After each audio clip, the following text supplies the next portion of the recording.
박수로 모시겠습니다.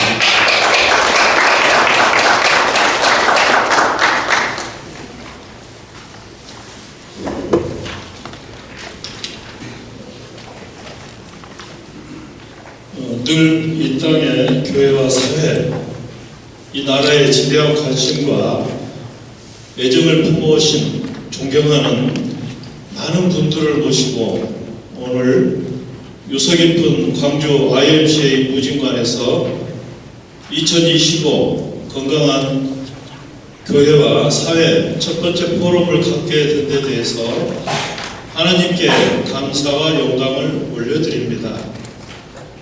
극심한 여야 대립과 전임 대통령의 황당한 계엄 선포로 인해서 정치 사회적 혼란이 가중되던 와중에 교회 일부에서 극단적 근본주의와 극우화 경향을 드러내는 일에 깊이 우려하던 광주의 크리스천들이 우리 교회와 이 사회가 이대로는 안 되겠다는 데 대해 뜻을 모아 오늘 깊은 성찰과 더불어 새로운 길을 모색해 보고자 이 자리를 마련하게 되었습니다. 정의와 공의의 길을 포기하지 않으면서도 상대방에 대한 배려와 애정을 소멸시키지 않는 참으로 어렵고 힘든 여정을 시작해야 하는 시점이 아닌가 여겨집니다. 건강한 교회와 사회 포럼이 나눔과 섬김의 길을 모색하여 이 사회의 빛과 소금의 역할을 감당하는 길을 찾기를 소망합니다. 이 포럼에서 토의된 내용들이 어두운 길에 빛이 되고 혼탁한 세파 속에서 청량제 역할을 해주기를 소망합니다. 오늘 발제를 맡아주신 박성철 박사님과 김정태 목사님, 논평자로 참여해주시는 손모식 교수님과 강성열 교수님, 이 모임의 사업화 역할을 맡아주신 이박현 목사님, 장소를 사용해 주신 YMCA 이웅기 사무총장님을 비롯한 관계자 여러분, 이 행사에 참여해 주신 광주의 기독단체들과 언론사 관계자분들, 추진위원님들, 무엇보다 바쁘신 와중에도 기꺼이 이 자리를 찾아 빛내주신 참석자 여러분께 깊은 감사의 말씀을 올려드리며 환영사에 가름합니다. 고맙습니다.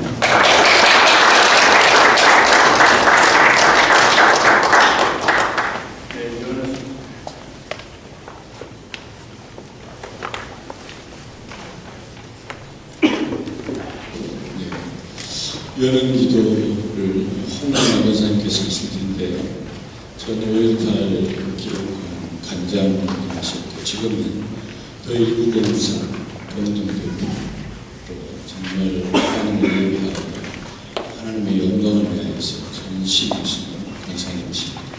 나오셔서 여러분 기도해 주시겠습니다.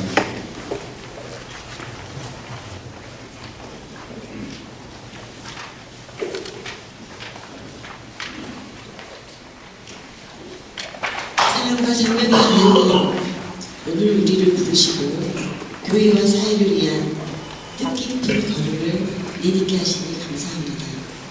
주님, 이 시간 우리의 마음을 새롭게 하여 주시옵소서.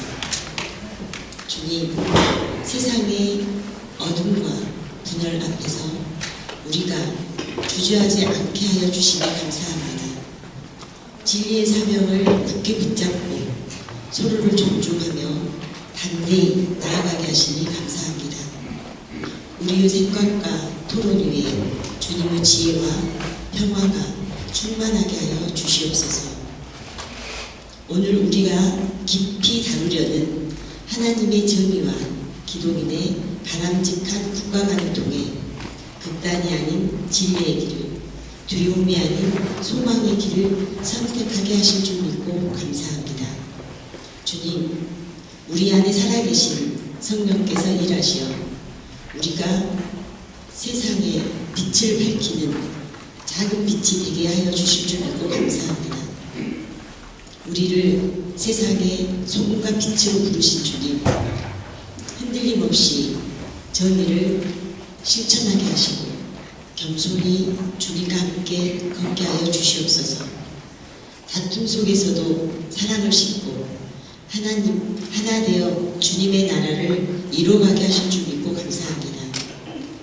오늘 이 시간이 새로운 시작이 되게 하시고 교회와 사회가 함께 더 깊이 성장하는 길을 힘차게 걸어가게 하여 주시옵소서. 모든 것을 주님께 맡기고 희년을 선포하며 우리 주 예수 그리스도 이름으로 기도합니다. 아멘. 오늘 포럼에 특별한 분을 초청하게 됐습니다. 앙상블 앙코 대표로 계신 강명진 장로님이신데요. 정말 이분의 연주는 단순한 바이올린을 잘 켜신다 이런 느낌 정도를 훨씬 넘어서서 우리를 하나님 보좌 앞으로 인도하는, 이끌어주는 아주 참 신묘한 그런 연주인 것을 여러 차례 제가 체험했습니다. 그래서 한번 우리 강명진 장로님 어디 계시나요? 예, 장로님 나오셔서 특주하실 텐데 박수를 모시겠습니다.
통해서 듣고 싶습니다만 다음에 또 기회를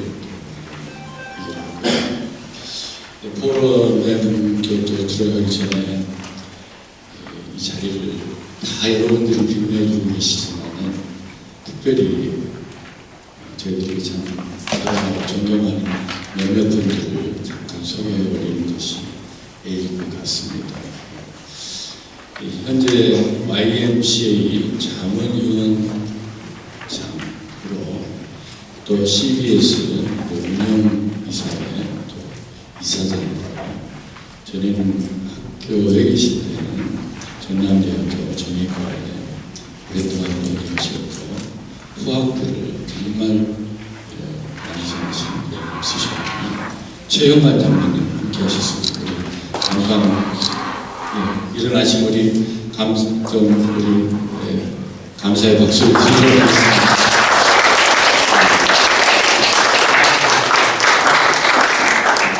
이 포럼을 준비할 때 장로님께 기도 부탁을 드렸고 장로님께서 이 Y가 전적으로 이 사역의 모든 뒷받침을 할 수 있도록 그렇게 도와주셔서 여기까지 올 수 있었습니다. 너무 감사드리고요. 나라사랑 기도 포럼에 지금 바로 직전 회장이신 김평국 우리 목사님 모셨습니다. 박수로 환영해 주시기 바랍니다. 그리고 광주 동명교회의 이상복 목사님 모셨습니다. 네, 감사합니다. 그리고 이제 마지막 소개하겠습니다. 다 소개할 수가 없기 때문에 저희들이 광역시의 기독교 교단협의회가 있습니다. 진경 회장님들로 구성이 된 그 고문단이 있는데 거기에서 상임고문을 하시고 나라사랑 기도 포럼에서도 상임고문으로 수고하시고 정말 지금도 열정을 가지고 광주 교회와 나라와 민족을 위해서 헌신하고 계시는 이원재 목사님 소개하겠습니다. 예, 이원재 목사님.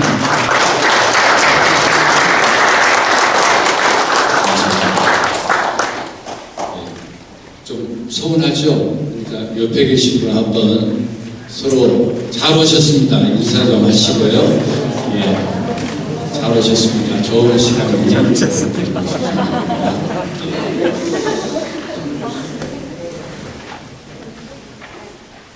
예, 첫 번째 결제는 기독교 근본주의의 근거에 대한 비판적 이해와 변환적 가능성이라는 주제로 박성철 박사님께서 결제를 하실 텐데요.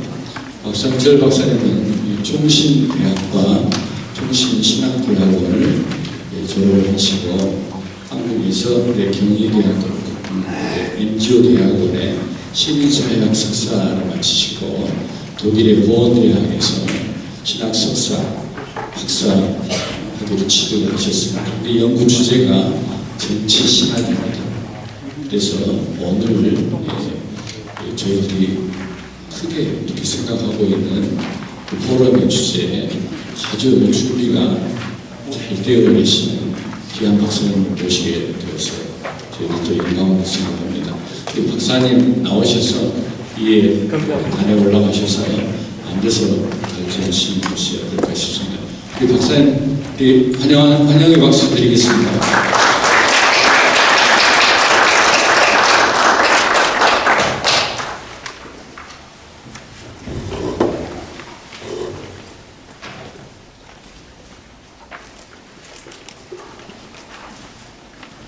네, 반갑습니다.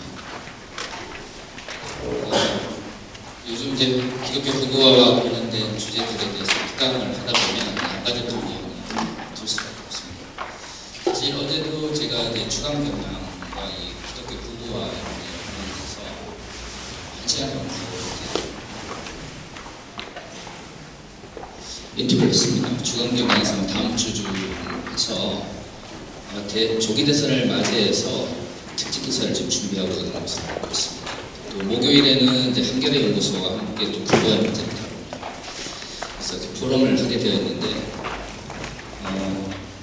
참 마음이 복잡해요. 왜냐하면 조기 대선이라고 하는 이런 어떻게 보면 역사의 하나의 대행, 13내남 때문에 발생된 역사의 대행 속에서 치러지게 되는 조기 대선에서 긍정적인 이야기, 미래를 위한 이야기를 해도 좀 부족한 현실 속에서 기독교 극우의 문제가 이런 일반 신문들, 특히 진보적 성향을 가지고 있는 신부들에게서 관심이 되고 있다는 것 자체가 오늘 한국교회가 가지고 있는 시민사회 혹은 믿지 않는 이들이 한국교회를 바라보는 대표적인 모습들이 아닌가라는 생각이 들어서 요즘 그런 마음들이 굉장히 복잡한 마음을 가지고 있습니다. 사실 뭐 우리가 꼭 신학을 전공하지 않는다 할지라도 교회론에 대한 이야기를 할 때 소금과 빛과 관련된 이야기들은 설교를 통해서 많이 들으실 거라고 생각합니다.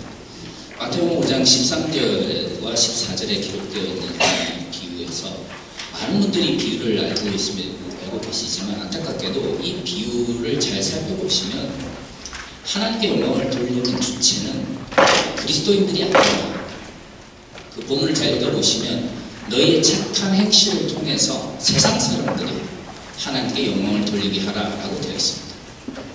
그러니까 소금과 빛의 비유의 핵심은 우리가 정말 뭐 이렇게 살고 저렇게 살고 해서 우리가 이렇게 사시면 하나님께서 영광을 받으시고 저렇게 하면 하나님께 영광을 받으신다 이런 생각을 많이 하고 그런 식으로 많이 가르치다가는 소금과 빛으로 표현되어 있는 비유로 표현되어 있는 이것은 착한 행실을 대표하거나 비유하는 표현이고요.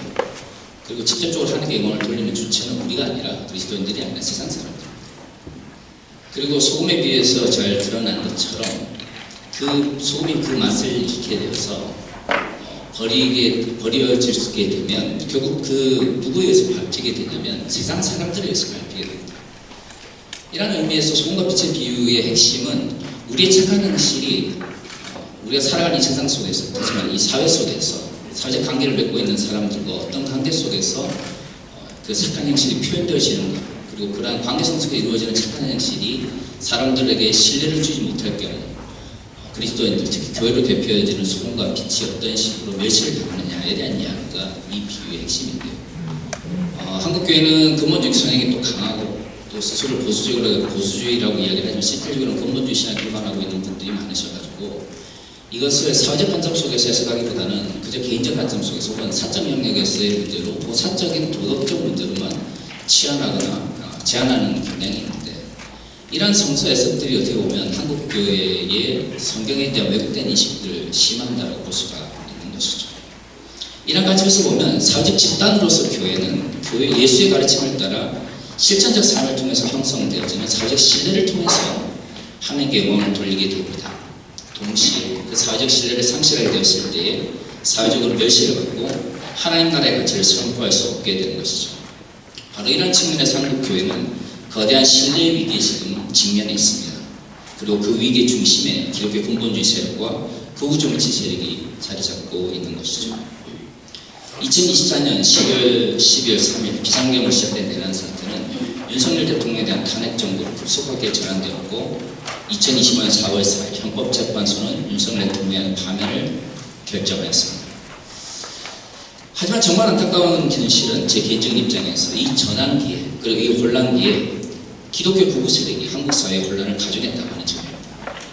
더구나 2025년 1월 19일 서울 서부지방법원 폭동 사태의 주동자 중 상당수는 가짜뉴스와 음모론에 호도되었던 기독교인들이었습니다. 물론 일정 영역에서 반사적 행동을 보이는 그리고 한국교회의 구성원들은 소수일 수밖에 없습니다. 문제는 그러한 극단적 형태를 보이는 소수의 그리스도인들이 왜 쉽게 사라지지 않고 유지되고 있느냐 하는 것이죠.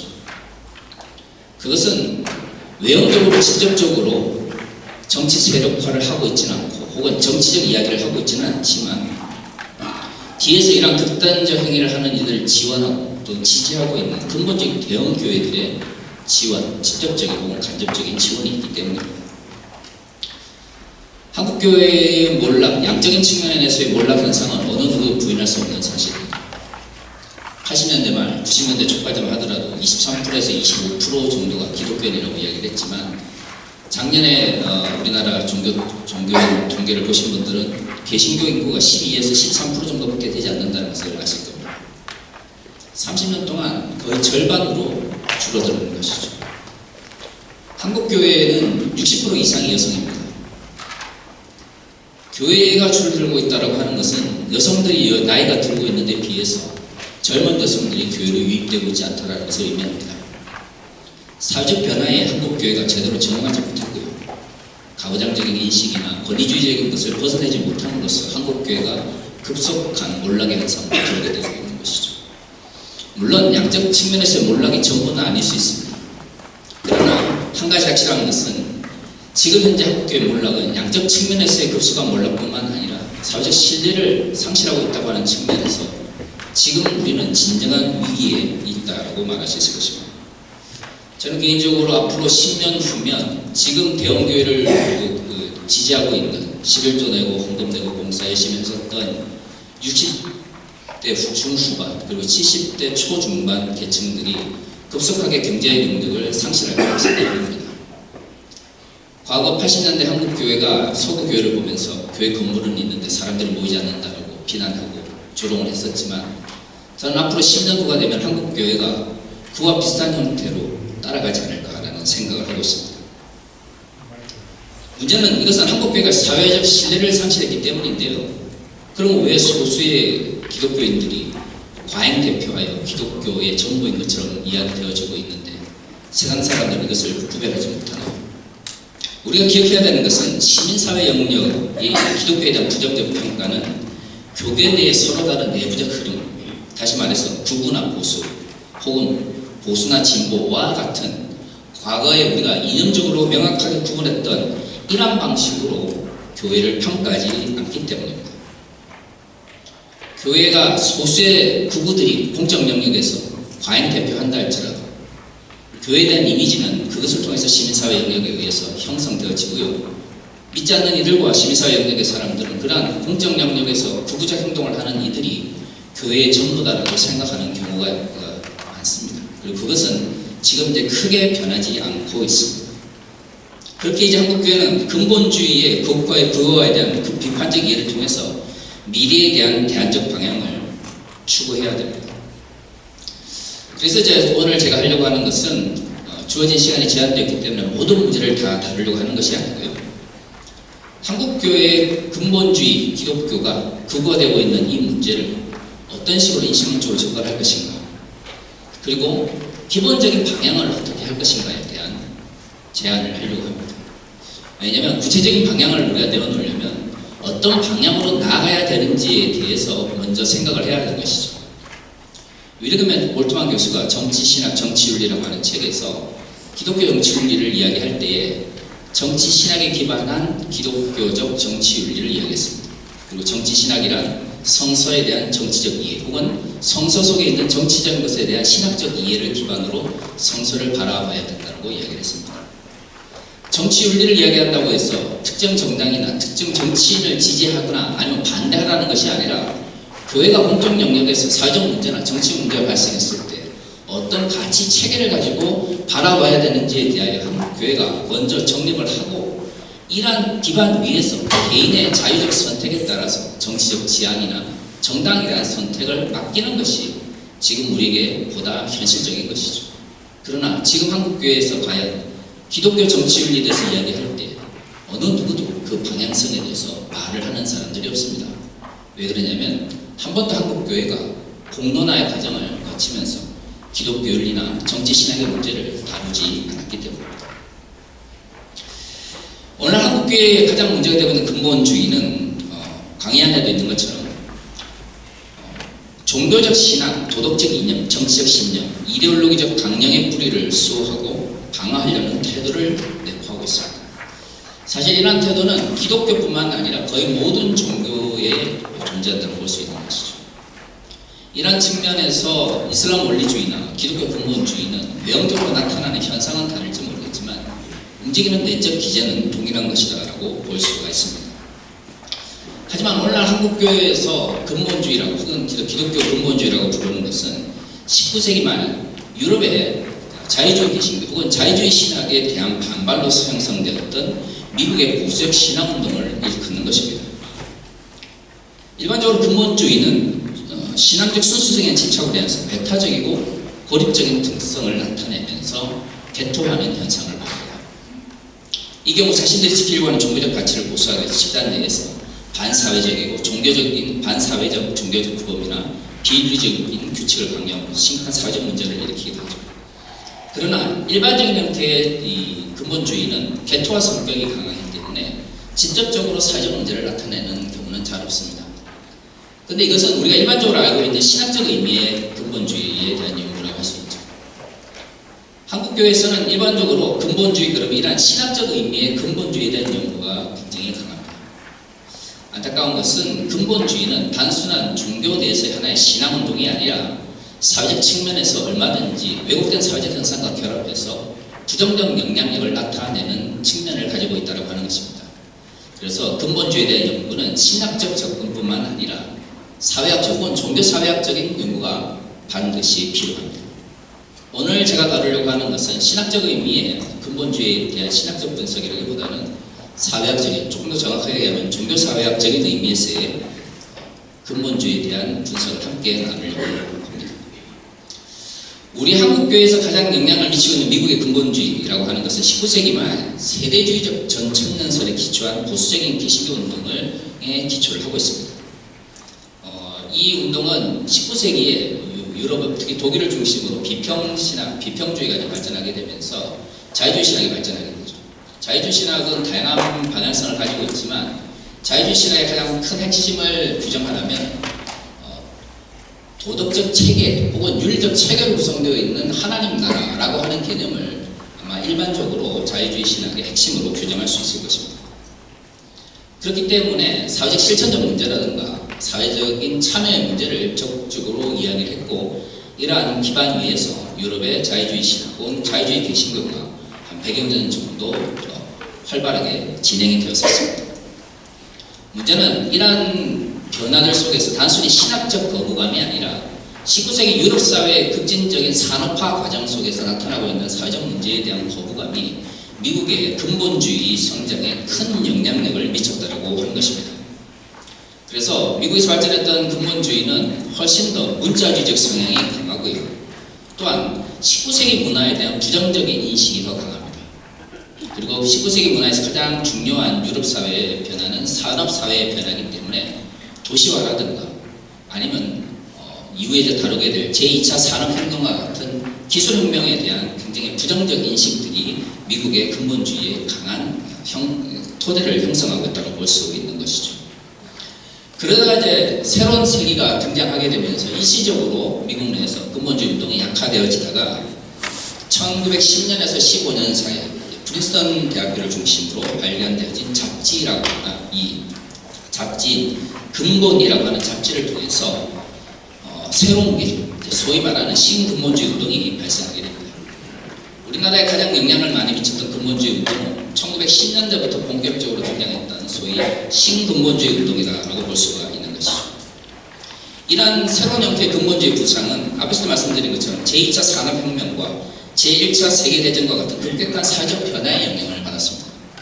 앞에서 말씀드린 것처럼 신학적 의미에서 근본주의는 개토화 성경을 가지게 되고, 또한 외부적 성격, 외부적 변화에 대해서 배타적 성격을 가지기 때문에 사회적 문제에 대해서 일체적인 어떤 관심을 가지지 않는 방식으로 초기에는 발전했습니다. 그러다가 이제 신근본주의가 등장하게 되면서 미국 사회가 제2차 산업혁명과 제1차 세계대전을 통해서 두 가지 형태, 즉 세계적으로 전운이 감돌게 되고, 또 다른 측면에서는 농업 중심이었던 미국이 산업사회로 급속하게 발전하게 되면서 이러한 사회적 변화에 피해를 입게 되는 사람들이 등장하게 되는 것이죠. 이들이 주로 남부 지역을 중심으로 농경문화에 익숙했던 분들입니다. 그렇기 때문에 이러한 변화로 인해서 노동환경이 불안전해지고, 그리고 우리가 또 역사에서 알고 있는 것처럼 아일랜드 대기근으로 대표되어지는 유럽의 경제적 환경이 좋지 못해지게 되면서 많은 이들이 특히 이제 카톨릭 계열 쪽에 있었던 나라들에 있었던 이 카톨릭적 성향이 강했던 나라들에서 기근이라든가 경제적 여건이 많이 어려워지면서 갑자기 미국의 카톨릭 이민자들이 이제 급속하게 유입되는 사회적 변화가 일어나게 됩니다. 경제적으로는 세계대전의 전연을 감돌고, 미국 내부로는 제2차 산업혁명을 통해서 노동자들의 어떤 일자리가 불안해지고 또 사회적 측면에서는 갑자기 이제 가톨릭 이민자들이 늘어나게 되면서 다양한 문화가 미국 내에 유입되어지는 현상이 발생하게 되는 것이죠. 기독교 근본주의, 특히 신근본주의는 이러한 사회적 변화 속에서 가장 피해를 많이 입었던 지역을 중심으로 급속하게 영향력을 확산하게 됩니다. 이들 지역은 남북전쟁으로 인해서 미국 사회가 거대한 전환을 이룰 때에 그런 미국 내부의 변화를 따라가지 못하고 있는 상태에서 20세기 들어서 급속한 변화에 직면을 했기 때문에 동부 지역이라든가 다른 지역들에 비해서 훨씬 더 피해가 컸던 것이죠. 그렇기 때문에 이러한 사회적 변화로 인해서 피해를 입게 되고 또한 사회적 측면에서 주류를 형성하다가 주위에서 밀려나는 이러한 정치적인 어떤 경험을 하는 가운데 새로운 형태의 근본주의가 그들의 왜곡된 욕망을 굉장히 적극적으로 채워나가는 가운데서 영향력을 확산하게 됩니다. 그런데 1930년대 미국에서 대공황이 발생하게 되면 사회적으로 큰 어려움을 겪게 되니까 종교운동이라고 하는 것이 일시적으로 영향력이 약화됩니다만 이때도 미국 내부가 가지고 있는 이런 대공황으로 인한 사회적 혼란 속에서도 근본주의 운동은 사라지지 않고 꾸준히 주로 이제 농촌 지역을 중심으로 확장을 해나가죠. 그러다가 1940년대 들려서 우리가 알고 있는 형태의 즉 미국의 정치 세력과 밀접하게 결탁하는 형태의 근본주의가 등장하게 됩니다. 그러다 이제 베트남 전쟁에 미국이 참여하게 되면서 미국이 다시 극단적인 형태의 혼란에 참여하게 되자 이때부터 신근본주의의 영향 속에 성장했던 새로운 형태의 근본주의자들이 등장하게 되는데 이들은 텔레비전 설교를 통해서 사회적 영향력을 확대하고 또 재정적 측면에서도 산업주의와 잘 결합을 해서 막대한 부를 형성하게 됩니다. 베트남 전쟁을 기점으로 미국에서 근본주의자들은 미국의 우파 정권과 결탁하면서 소위 기독교 우파라고 하는 새로운 형태의 정치 세력을 형성하게 되고요. 20세기 후반에 앞서 말씀드린 근본주의자들 중에서 이름만 보면 알 수 있는 유명한 소위 말하는 붕사들, 미국식의 붕사들이 미국의 텔레비전 설교를 통해서 영향력을 확산하게 되었는데 이들 우리나라에도 무슨 집회로 와서 집회도 많이 하셨지만 우리나라에서 집회를 하셨던 그분들의 상당수는 미국 내에서 미국의 기독교 우파를 이끄는데 굉장히 큰 영향을 미쳤습니다. 7, 80년대 그분들이 우리나라에서 큰 영향을 미칠 때는 그분들의 기독교 우파적 성향이나 활동들이 제대로 알려지지 않은 상태였어요. 그러나 그러한 이들에 의해서 미국의 근본주의가 본격적으로 정치 세력화하기 시작했고요. 1980년대에서 로널드 레이건의 신자유주의와 결탁을 하게 되면서 미국식의 근본주의가 단순한 형태의 종교적 운동이 아니라 정치와 결합되어진 종교 정치적 형태로 발전 혹은 변질되어지면서 세계적 영향력을 확산하게 되었죠. 오늘날 미국에서 기독교 우파는 과거처럼 개토화되어 있는 종교 집단이거나 아니면 일시적으로 나타났던 정치 집단이 아니라 사회적으로 굉장한 기득권을 가지고 있는 정치 세력입니다. 그 대표적인 경우가 2009년 오바마 정부에서 시작되었던 의료보험에 대한 의료개혁에 대한 반발로 시작됐던 티파티 운동이 그 대표적인 경우라고 볼 수 있죠. 일반적으로 미국의 신근본주의가 극우운동, 기독교 극우로 변질되어진 시점을 보통 2009년 티파티 운동을 굉장히 중요한 기점으로 삼고 있습니다. 지금 트럼프 대통령 정권 하에서 부통령으로 있었던 사람이 이 티파티 운동에서 가장 중점적인 핵심적인 역할을 했던 사람입니다. 그리고 이 티파티 운동에서 굉장히 중요한 역할을 감당했던 이들이 지금 트럼프 정부 2기에 굉장히 중요한 역할들을 많이 감당하고 있습니다. 이러한 측면에서 트럼프를 어떤 식으로 이해할 거냐와 관계없이 티파티 운동을 기반으로 미국 내에서 기독교 극우 세력이 상당 부분 기독교뿐만 아니라 정책 측면에서도 주류 세계로 들어왔다는 것을 확인해 볼 수 있는 것이죠. 그럼 이런 미국식의 기독교 우파 혹은 기독교 극우의 발전이 과연 한국 사회는 어떤 영향을 미쳤는가? 한국 교회가 처음부터 근본주의가 주류적 흐름을 형성했던 것은 아닙니다. 우리 잘 알고 있는 것처럼 19세기만 20세기 초만 하더라도 한국 사회의 발전을 위해서 선교사들이 많이 노력을 했고요. 그리고 3.1운동 때만 하더라도 기독교 인구가 소수였음에도 불구하고 적극적으로 독립운동에 나섰죠. 하지만 우리 또 알고 있는 것처럼 3.1운동이 일제의 무력 진압에 의해서 좌절된 이후 기독교를 이끌었던 또 많은 지도자들이 독립을 위해서 만주나 블라디보스톡이나 또 해외로 나가게 되면서 상당한 어떤 지도자들의 공백이 발생하게 됩니다. 그리고 이제 1920년대를 맞이하게 되는데요. 1920년대 들으면서 일제가 가장 적극적으로 내세웠던 전략이 바로 문화통치입니다. 문화통치는 자신의 통치에 긍정적으로 받아들이는 세력에게는 적극적으로 유화적인 어떤 저기를 포하고 그러지 않던 세력에 대해서 적극적으로 억압하는 방식을 하게 되는데요. 이때 이제 문화통치기로 들어오면서 미국이나 이런 서구 쪽과 좋은 정치적 관계를 위해서 선교사들을 적극적으로 수용하는 정책이 일어나게 되면서 미국 내에 일어나게 되었던 근본주의적 성향 속에서 성장하였던 선교사들이 우리나라에 많이 들어오게 되죠.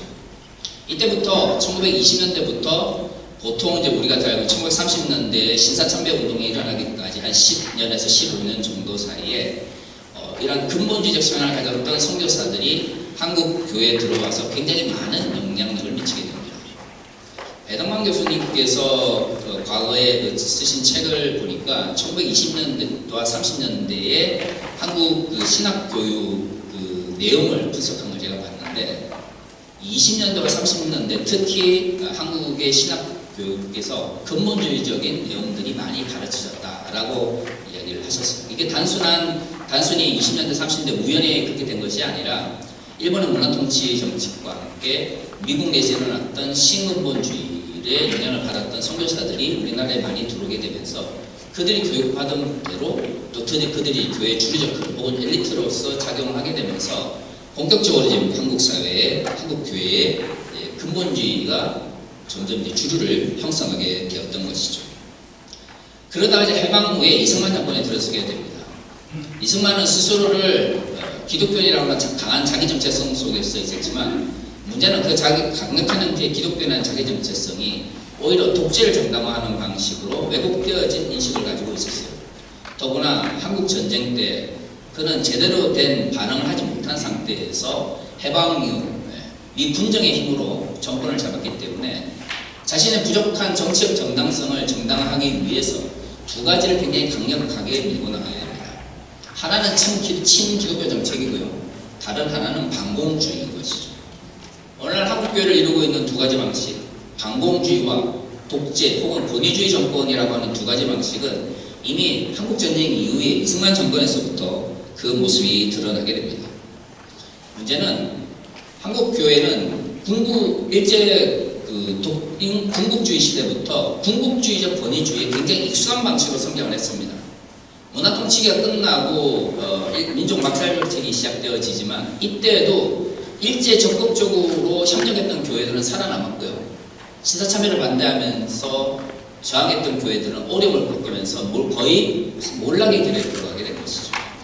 그러니까 일제기에 살아남았던 교회들 그리고 소위 말하는 기득권을 누렸던 교회들은 이러한 군국주의적 권위주의를 가장 적극적으로 그리고 가장 신학적으로 잘 수용하고 있었던 이들이라고 볼 수 있습니다. 그렇기 때문에 동일한 형태의 군국주의, 물론 이승만이라든가 이후에 이제 박정희 같은 이들은 한 사람은 이제 종교적 권위주의를 기반한 이제 정치적 권위주의로 이제 변경을 했고 박정희 같은 경우에는 군사 문화를 기반으로 하는 이제 권위주의이기 때문에 그 외형적으로 나타나는 성격은 다르지만 일제 시대에 형성되어진 권위주의나 이승만의 독재를 기반으로 하는 권위주의, 박정희의 군사 문화를 기반하는 권위주의나 권위주의적 정치 체제에 기반해서 사회를 억압하는 방식으로 통치했던 것은 20세기 한국 사회에서 굉장히 오랜 기간 동안 내재되었던 좋지 못한 문화였던 것이죠. 문제는 근본주의 교회들은 그 가운데서 급성한 성장을 했다고 하는 것입니다. 일제시대에도 교회는 무너지지 않았고요. 이승만 때는 오히려 기독권으로 자리를 잡았고 박정희 때는 외형적으로는 종교 분리를 외쳤지만 실질적으로는 군사 독재와 결탁하는 가운데서 많은 이권을 잃었습니다. 지금 오늘날 한국교회에서 대형교회를 이루거나 초대교회를 이뤘던 교회들 중에서 물론 그렇지 않은 교회가 분명히 계시겠지만 대부분의 교회들은 군사 독재로부터 대해서 상당한 이익을 취하면서 성장을 했다는 걸 부인할 수 없습니다. 그러한 등 군사독재와의 결탁이 아니라 할지라도 우리 한경재 목사로 대표되어지는 4.3 사태, 서북 청년단 사건을 통해서 알 수 있는 것처럼 북한에서 신앙생활을 하다가 소련의 점령 이후에 소위 말하는 보수 우익으로 물려가지고 월남했던 이들이 한국 사회에 정착하기 위해서 또한 이승만 정권이나 박정희 정권 내에서 강한 형태의 공공주의를 기반으로 또 근본주의 교회들 혹은 근본주의적 신앙은 아니라 할지라도 다양한 형태의 신학적 배경을 가지고 있음에도 불구하고 동일한 형태의 반공주의를 내세우면서 성장해오는 경험을 한국 교회는 가지고 있었던 것이죠. 그리고 그들 교회의 대부분은 초대형 교회를 이루었습니다. 문제는 왜 한국 교회가 갑자기 2000년대 들어서 그동안 교회에 대해서 군사독재와 결탁을 했다고 해도 어떤 뒤로 결탁을 하고 공적 영역에서 전혀 목소리를 내지 않았는데 왜 21세기 들어서 갑자기 한국 교회가 공적 영역에서 정치 세력화를 시작했느냐라는 이야기를 많이 듣습니다만은 우리가 부끄러워서 아니면 그것을 숨기기 위해서 말을 하지 않아서 그렇지 20세기 한국 교회에서 주류를 이루었던 이들은 기본적으로 권위주의에 익숙한 종교적 문화 속에서 기득권을 형성해 왔던 이들입니다. 그들은 정책 측면에서 일제 제국주의에 협력을 하고 이승만 독재에 협력을 하거나 박정희의 군사 쿠데타를 미화하거나 찬양했던 이들이 주로 7, 80년대 한국교회 급속한 성장의 주류를 이루었던 것이죠. 그렇다는 측면에서 한국의 근본주의 대형 교회들은 1차적으로 극우적 성향이 내재화되어 있다고 생각을 해야 됩니다. 문제는 우리가 그걸 이야기를 하지 않은 것이죠. 교회는 정치에 대해서 말을 하지 않고 언제나 종교분리를 외쳤기 때문에 마치 이승만이나 박정희나 이런 권위주의 정권이 유지되는 데 있어서 마치 근본주의 대형교회들은 아무런 협력을 하지 않은 것처럼 이야기를 하지만 실질적으로는 많은 협력을 해왔고요. 오히려 신군부가 들었었을 때 한국교회는 오히려 국가조참 예도회라고 하는 형식으로 직접적으로 정치와 결탁하는 방식으로 나아갔습니다. 문제는 87년체에 등장하고 나서도 어느 교회 내부에서 이러한 한국교회의 왜곡된 역사적 문제에 대해서 이야기하지 않기 시작한 것이죠.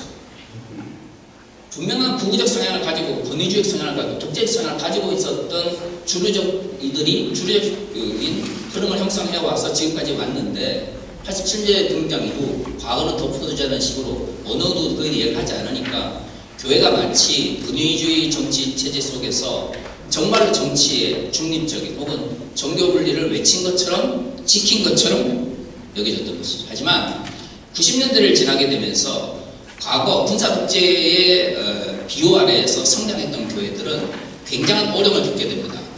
나중에 여러분들이 한국교회 그 교인 통계자를 보시면 알겠지만 90년대 후반부터 한국교회에서 급속하게 교인들이 줄어나는 현상이 발생하게 돼요. 그리고 이제 2000년대 들어서고 나면 여러 교단들에서 젊은 사람들이 교회에 나오지 않는다라는 이야기를 통해서 한국교회가 점점 줄어들고 있다, 위기에 놓여있다는 이야기가 나오기 시작하죠. 그런데 이것은 다양한 요인들이 있습니다. 예를 들어 한국 사회가 3만 부를 넘어가면서 경제적으로 부유해지면서 선진국 대륙에 들어서거든 되겠나. 또 하나는 한국 사회의 성인지 감수성이나 아니면 가부장적 인식이 약화되면서 한국 사회의 젠더 평등의 문제가 좋아지고 있는데 한국 교회를 따라가지 못하거나 아니면 한국 교회 주류를 이루고 있는 여성들이 교회 내에서는 그저 봉사의 대상일 뿐 자신들의 목소리를 내지 못하는 왜곡된 형태의 그의 위계적 권위주의라든가 이러한 문제들이 내재되어 있는 데서 2000년대 들어서 한국교회의 양적 증가가 일어나게 되나 양적 축소가 일어나게 되는데 문제는 이러한 교회 내부의 문제에 대해서는 어느 누구도 언급하지 않고 이 문제를 자꾸 쉬운 방식으로 즉 내부의 적을 만드는 방식으로 해결하려고 한다고 하는 것이죠. 왜냐하면 저도 좀 배가 좀 나와 있습니다만 왜 배가 나와 있습니까? 많이 먹고 운동을 안 하니까 불규칙적인 생활 습관을 가지고 있으니까 생활 패턴이 그러니까 배가 나오는 거죠. 그러면 누구나 알고 있는 답은 뭐죠? 먹는 거 줄이고 운동을 하면 됩니다. 근데 그게 제일 힘들어요. 만약 그게 가능하다면 여기 있는 모든 우리 중년들은 다 멋진 몸매를 가지고 계셨을 거예요. 제일 쉬운 방법은 뭡니까? 무슨 약을 먹으면 맞은다라고. 왜 한국교회에서 그토록 살 빼는 보조제가 잘 팔리고 있습니다. 사람들의 욕망 속에 왜곡된 마음이 있는 거예요. 문제는 그게 단순한 개인적 건강의 문제로 제한되면 좋은데, 교회를 다니고 예수를 믿는다고 하는 사람들이, 교회 지도자라고 하는 사람들이 교회 내부의 문제, 그리고 그런 복잡한 문제들을 어떤 식으로 풀어나갈 것인가, 장기적 계획을 가지고 올바른 방향성을 제시해야 되는데, 이거를 외부의 적을 상정해서 해결하려고 하는 것이죠. 그러다 보니까 2000년대 들어서 90년대 들어서 한국교회의 양적 세락 혹은 몰락 현상을 외부의 적으로 돌리려고 하니까 한국 사회 변화를 따라가지 못하는 거예요. 그럼 어떤 방식이 제일 빠른 것이죠?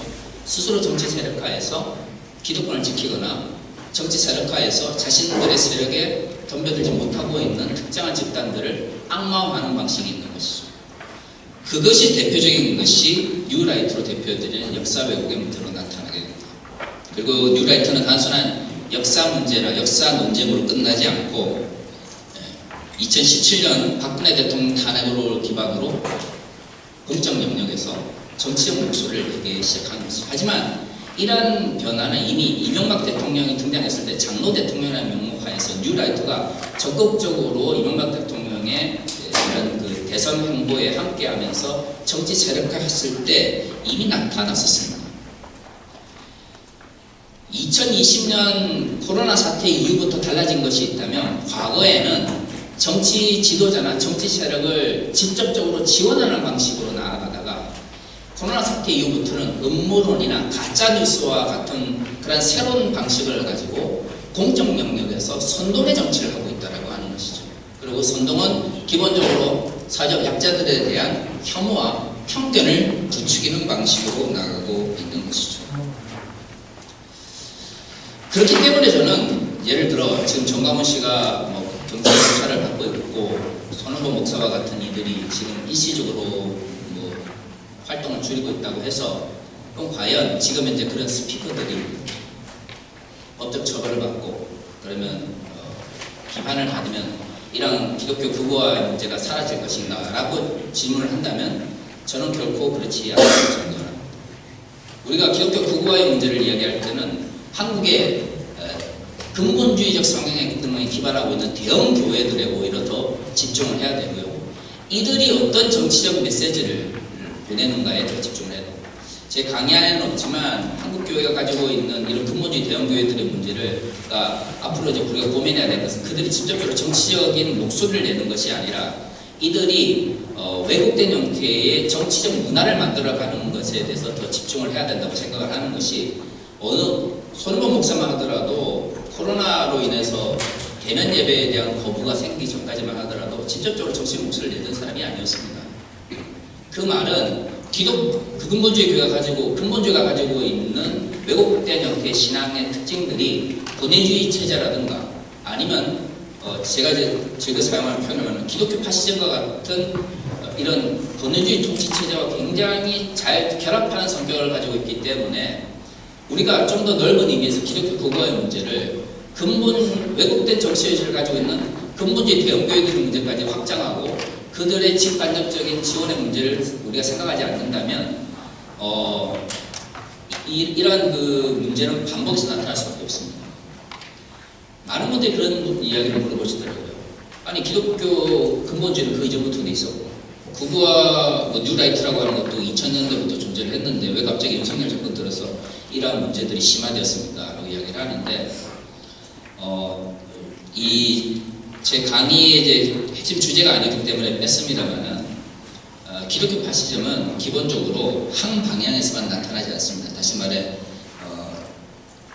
교권주의를 지향하는 교회 지도자들이 정치적 영역에서 교권주의를 확장해서 정치 문제를 해결하려고 하는 방식으로도 물론 정치적 교권주의가 나타났고, 이것이 이제 기독교 파시즘의 굉장히 중요한 하나의 방식입니다만은 이 일반적인 방식으로는 기독교 파시즘 등장하지 않아요. 기독교 파시즘은 정치 권력을 가지고 있는 이들이 이유는 다양할 수 있어요. 예를 들어 정치적 정당성이 부족하다든가 아니면 더 강력한 형태의 절대적 권력을 강구한다든가 어떤 왜곡된 욕망이라든가 이런 게 있을 수 있지만, 정치 지도자들이 종교적 정당성을 필요로 할 때에 기독교 파시즘은 발생하게 됩니다. 이 두 가지 측면, 즉 교권을 쥐고 있는 목회자들이 정치적 영향력을 원하는 왜곡된 욕망을 가질 때와 정치 지도자들이 종교적 정당성, 자신의 권력에 대한 종교적 정당성을 요구할 때에 종교의 발심이 발생하게 되는데, 윤석열 정권 때 들어서 갑작스럽게 한국의 근본주의 세력들이 구가된 것은 윤석열 정권 자체가 주술적 성향이 강한 데다가 선출되는 과정 속에서 큰 승리를 거두지 못했기 때문에 이후에 자신의 정치적 정당성을 주술적으로 혹은 종교적 측면에서의 정당성을 필요로 해서 적극적으로 종교적인 측면에서 자신들의 정당성을 요구하고 또한 그것을 갈구했기 때문에 특히 극단적인 문제가 윤석열 정권들은 드러나게 된 것이죠. 문제는 그러면 과연 한국 교회가 윤석열 대통령이 파면되고 나중에 예를 들어 내란으로 인해서 감옥에 가서 평생을 있게 되면 문제가 끝나느냐? 저는 그렇게 보지 않는다는 거죠. 한국 사회에서 근본주의 교회가 왜곡된 정치 의식을 가지고 있는 상태에서 가슴 문제를 가지고 있는 상태, 해결하지 못하고 있는 상태에서 새로운 형태의 권위주의적 성향을 가진 정치 지도자나 집단이 나타난다면 얼마든지 이런 문제가 반복될 수 있다고 하는 것이 제 개인적인 평가입니다. 그렇기 때문에 우리가 여기서 이제 정치를 직접적으로 하시는 분들도 계시겠지만 그런 분들은 권위주의적 정치자들이 종교적 정당성을 요구하지 않도록 하는 정치 문화나 사회 문화를 만들어 가야 되겠지만 기독교인들은 교권에 집착하는 목사들이 정치적 문제를 교권을 통해서 해결하려는 이런 왜곡된 인식을 지속적으로 비판하고 막아낼 수 있는 문화를 만들어 가야 됩니다. 왜냐하면 종교는 법이나 체제로서 뭔가를 제한할 수 있는데 한계가 있는 것이죠. 이것은 종교적 문화를 그런 방향으로 만들어 가야 되고 이를 위해서는 역사의식에 대한 올바른 인식이라든가 권위주의 해체와 같은 다양한 노력들이 우리에게 필요한 것이죠. 이미 제가 이제 기본적으로 생각하고 있는 문제 방향성을 다 말씀을 드렸습니다만은 그러면 이제 왜 이런 문제들이 단번에 해결되지 않는다고 생각을 하느냐라고 할 때에 그것은 근본적으로 가지고 있는 일반적인 특성이 있기 때문에 강의하되어 있는 것처럼 근본적으로 기본적으로 종교적 반지성주의를 가지고 있습니다. 반지성주의는 다양한 형태로 이제 정의할 수 있습니다만은 일반적으로 특정한 종교가 근본주의화가 나타나게 되면 가장 먼저 나타나는 현상이 바로 반지성주의입니다. 그렇기 때문에 특정한 교회나 특정한 교단이나 특정한 종교가 근본주의가 진행되고 있는지에 대해서 살펴볼 때 가장 간단한 방식은 그들이 대화나 소통과 같은 이러한 일상적인 이성적 방법론이나 아니면 합리적 소통의 방식을 어떤 식으로 인식하고 있느냐를 보면 가장 쉽게 알 수 있습니다. 종교적 교권을 내세워서 종교 지도자들이나 교회 목사들이 반지성주의 성향을 보이거나 종교적 위계구조를 기반으로 해서 맹목적인 충성이나 복종을 강조한다면 그것은 이미 상당 부분 근본주의화가 진행되고 있다고 보셔야 합니다. 왜냐하면 반지성주의는 종교의 근본주의가 진행될 때 가장 먼저 나타나는 현상이기 때문입니다. 그러면 왜 이러한 특히 이제 이러한 반지성주의가 종교의 문제 속에서 나타날 때 더 심화되어지냐면 첫 번째, 종교적 반지성주의는 당사자 이해관계에 따라서 지식의 가치를 왜곡한 것으로 교조주의적 인식을 형성하기 때문이에요. 제가 이제 좋아하는 말로는 파편적 인식이라고 하는 것이죠. 왜 종교적 반지성주의가 발생하게 되면 대화가 어렵냐면 그들이 지식이 없다라고 스스로 생각하지 않습니다. 반지성주의자들하고 이야기를 나누고 자기들 나름대로는 다 정보를 가지고 있다고 생각합니다. 문제는 그 정보가 굉장히 파편적이에요. 예를 들어 전체 지식이 이렇게 있다면 거기에서 자신들의 성향이나 평양에 가장 적합한 정보들만 선별적으로 가져오는 것이죠. 문제는 이러한 파편화된 지식은 자신이 가지고 있는 지식이 그 정보의 전부라는 생각을 안겨줌으로써 교조주의적으로 빠지게 만듭니다. 그렇기 때문에 반지성주의적 성향을 가진 이들과 이야기를 나눠보면 분명히 특정한 지식에 기반을 하고 있는데 논리적으로 말이 되지 않는 일들이 많죠. 제가 이제 재작년에 제가 예장합동교단에 소속되어 있었는데 제가 백발의 총회에서 제명 출교를 당했습니다. 그때 총회 재판부에서 저한테 세 가지를 가지고 인원을 물었어요. 첫 번째는 11조에 대해서 비판적 설교를 했다. 두 번째는 노예의 권위에 도전했다. 세 번째는 제가 이제 인천 세상만교회라고 성폭력 사건이 발생했던 교회 피해 교인들을 지금 4년째 돕고 있는데, 제가 원래 제가 속해 있던 노예는 저는 이제 경기 선호회 출신 소속이었고, 여기는 원래는 이제 경기 중부 인천 선호회 소속이었어요. 그런데 법원에서 이 법적인 문제를 해결해 줄 수 있는 대리인을 세웠기 때문에 제가 간 겁니다. 제가 목회를 하러 간 게 아니고, 법적인 문제가 성도들과 형사적인 문제와 민사적 문제가 성도들과 담임 목사 사이에 발생을 했기 때문에, 그리고 아들 목사가 그루밍을 통해서 20명 넘는 청년들을 성폭행했기 때문에 문제가 발생을 한 거였는데, 그래서 이제 법적인 문제를 해결하기 위해서 대리인으로 간 거였는데, 그쪽에 저희 유명한 그 목사가 저희 교단에서 되게 유명한 정책 역량을 가지고 있는 사람이었어요. 그래서 그 목사를 따르는 몇몇 교단 내 정치 목사들이 계속해서 이제 저를 이제 이단으로 몰려고 했고, 실질적으로 그 세 가지 가지고 제가 그 총회 서류를 받았는데, 그 세 가지가 이단으로 모는 것이고, 제가 뭐라고 그러죠? 설명하는 서류를 냈었어요. 언제부터 우리 교단에서 이단을 만들 때 11조 가지고 이단을 뽑았느냐. 두 번째, 노예의 말을 안 따랐다고 하는데, 노예에서 한 번도 나에게 여기에 대해서 반대한 적이 없다. 세 번째, 나는 목회를 하러 간 게 아니고 법원에서 법적인 문제를 해결하려고 보냈는데, 그러면 내가 법원의 말을 거절해야 되느냐. 그랬는데도 통과가 됐어요. 그리고 그것도 이제 통과될 때 국법으로 총회의 그 정책대로 그 원칙대로 하지 않은 상태에서 그냥 저한테도 통보도 안 한 상태에서 그날 바로 안건이 올라왔는데, 총회장이라는 사람이 그걸 통과시킬까요? 예, 그래서 통과된 거예요. 근데 제가 그 3개월 동안 이제 법적 투쟁을 해서 그 총회 결정 정지 가처분 신청을 했어요. 그래서 제가 이겼어요.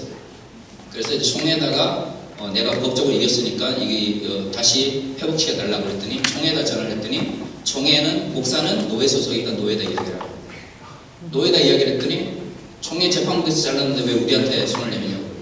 그래서 지금 이제 제가 잘린 지가 지금 한 1년 6개월, 재판에서 이긴 지가 1년 3개월 됐는데도 목사는 목사라고 불리는데 소속이 없어요.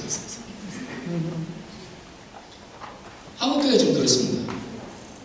라이널드 니거가 도덕적 인간과 비도덕적 사회라고 하는 책을 썼습니다. 저희 교단에 속해 있는 많은 교회들 참 열심히 목회하고 또 어려운 가운데 목회하시는 분 많으십니다. 그 목사님들 개별적으로 다 만나면 다 착한 분들이에요. 문제는 개별 교회가 착하다는 것과 개별 목사님들이 착하다는 것이 공적 영역에서 왜곡된 정치의식을 가지고 있다는 것과는 또 다른 문제예요. 문제는 한국교회, 특히 보수적 성향이 강한, 스스로는 보수적이라고 얘기하지만 실제로는 국문주의 성향이 강한 분들이 이걸 자꾸 혼돈해요. 우리 교회 목사님 착하니까, 우리는 착하니까, 이 사람 착하니까. 문제는 개인적인 영역 속이나 사적 관계 속에서 착한 사람들이 공적 영역에서 타인을 억압하거나 차별하거나 편견이나 아니면 혐오를 부추기는 일이 너무나 많습니다. 굳이 게으르고 해결에 노예의 변증법을 이야기하지 않아도 개인적 윤리를 지배하는 도덕적 가치와 사회를 지배하고 있는 노동의 가치는 엄밀히 말해서 구별될 수밖에 없어요. 그러면 교회가 개별적으로 착하게 살라라고 하는 이야기뿐만 아니라 사회적 영역에서 역사적 문제에 있어서 어떤 의식을 가지고 있는지도 함께 고민하지 않으면 아무리 교회에서 좋은 이야기를 한다 할지라도 그러한 개별 그리스도인들이 공적 영역에 나와서 왜곡된 인식, 왜곡된 행동을 하지 않을 거다라는 보장이 없는 것이죠. 그것은 일반 평신도뿐만 아니라 목사님들도 마찬가지입니다. 개별적으로 착한 목사님들이 얼마든지 공적 영역에서 나쁜 목사님이 될 수 있는 것이고요. 얼마든지 잘 목회를 잘하고 있는 목사님들도 공적 영역에서 극우적인 목소리로 얼마든지 바뀔 수 있죠. 그리고 실질적으로 지금 지난 2, 3년 동안 그러한 목사들을 우리 너무나 많이 봐왔습니다. 왜 저 목사님 갑자기 저러냐라고 이야기할 때에 다 개인적으로 만나면 다 착하다고 이야기를 합니다. 안 착한 목사님들 없어요. 문제는 다 착한 목사님들이 공적 영역에서 극우적 목소리를 내시고 혐오와 차별과 편견을 부추기고 그걸 정당화하고 사회적 약자들에 대한 무시와 억압을 정당화하는 설교를 하는 것이죠. 문제는 그것은 개인적인 문제가 아니라 기독교 정치윤리 그리고 정치신학적 측면에서 왜곡된 역사의식과 사회윤리가 제대로 정립되지 않기 때문에 발생하는 것입니다. 이 두 개의 문제를 구분하지 않으면 결국에는 개인적 문제로 이 문제를 해결하려고 하고 그러면 결국 같은 문제가 반복될 수밖에 없는 것이죠. 그렇다면 가장 먼저 고민해야 되는 건 뭐다? 반지성주의가 혹시 나타나고 있지 않았나? 이 결국에 뒤에 나타나는 두 가지 현상, 종교적 배타주의와 종교 중독은 이런 반지성주의가 극단화된 현상입니다. 그러니까 근본주의의 문제가 발생하게 됐을 때 외형적으로 나타나는 첫 번째 현상은 반지성주의고요. 이게 종교적 배타주의로 발전하다가 가장 극단적으로 나아가는 현상이 바로 종교 중독의 현상으로 나타나요.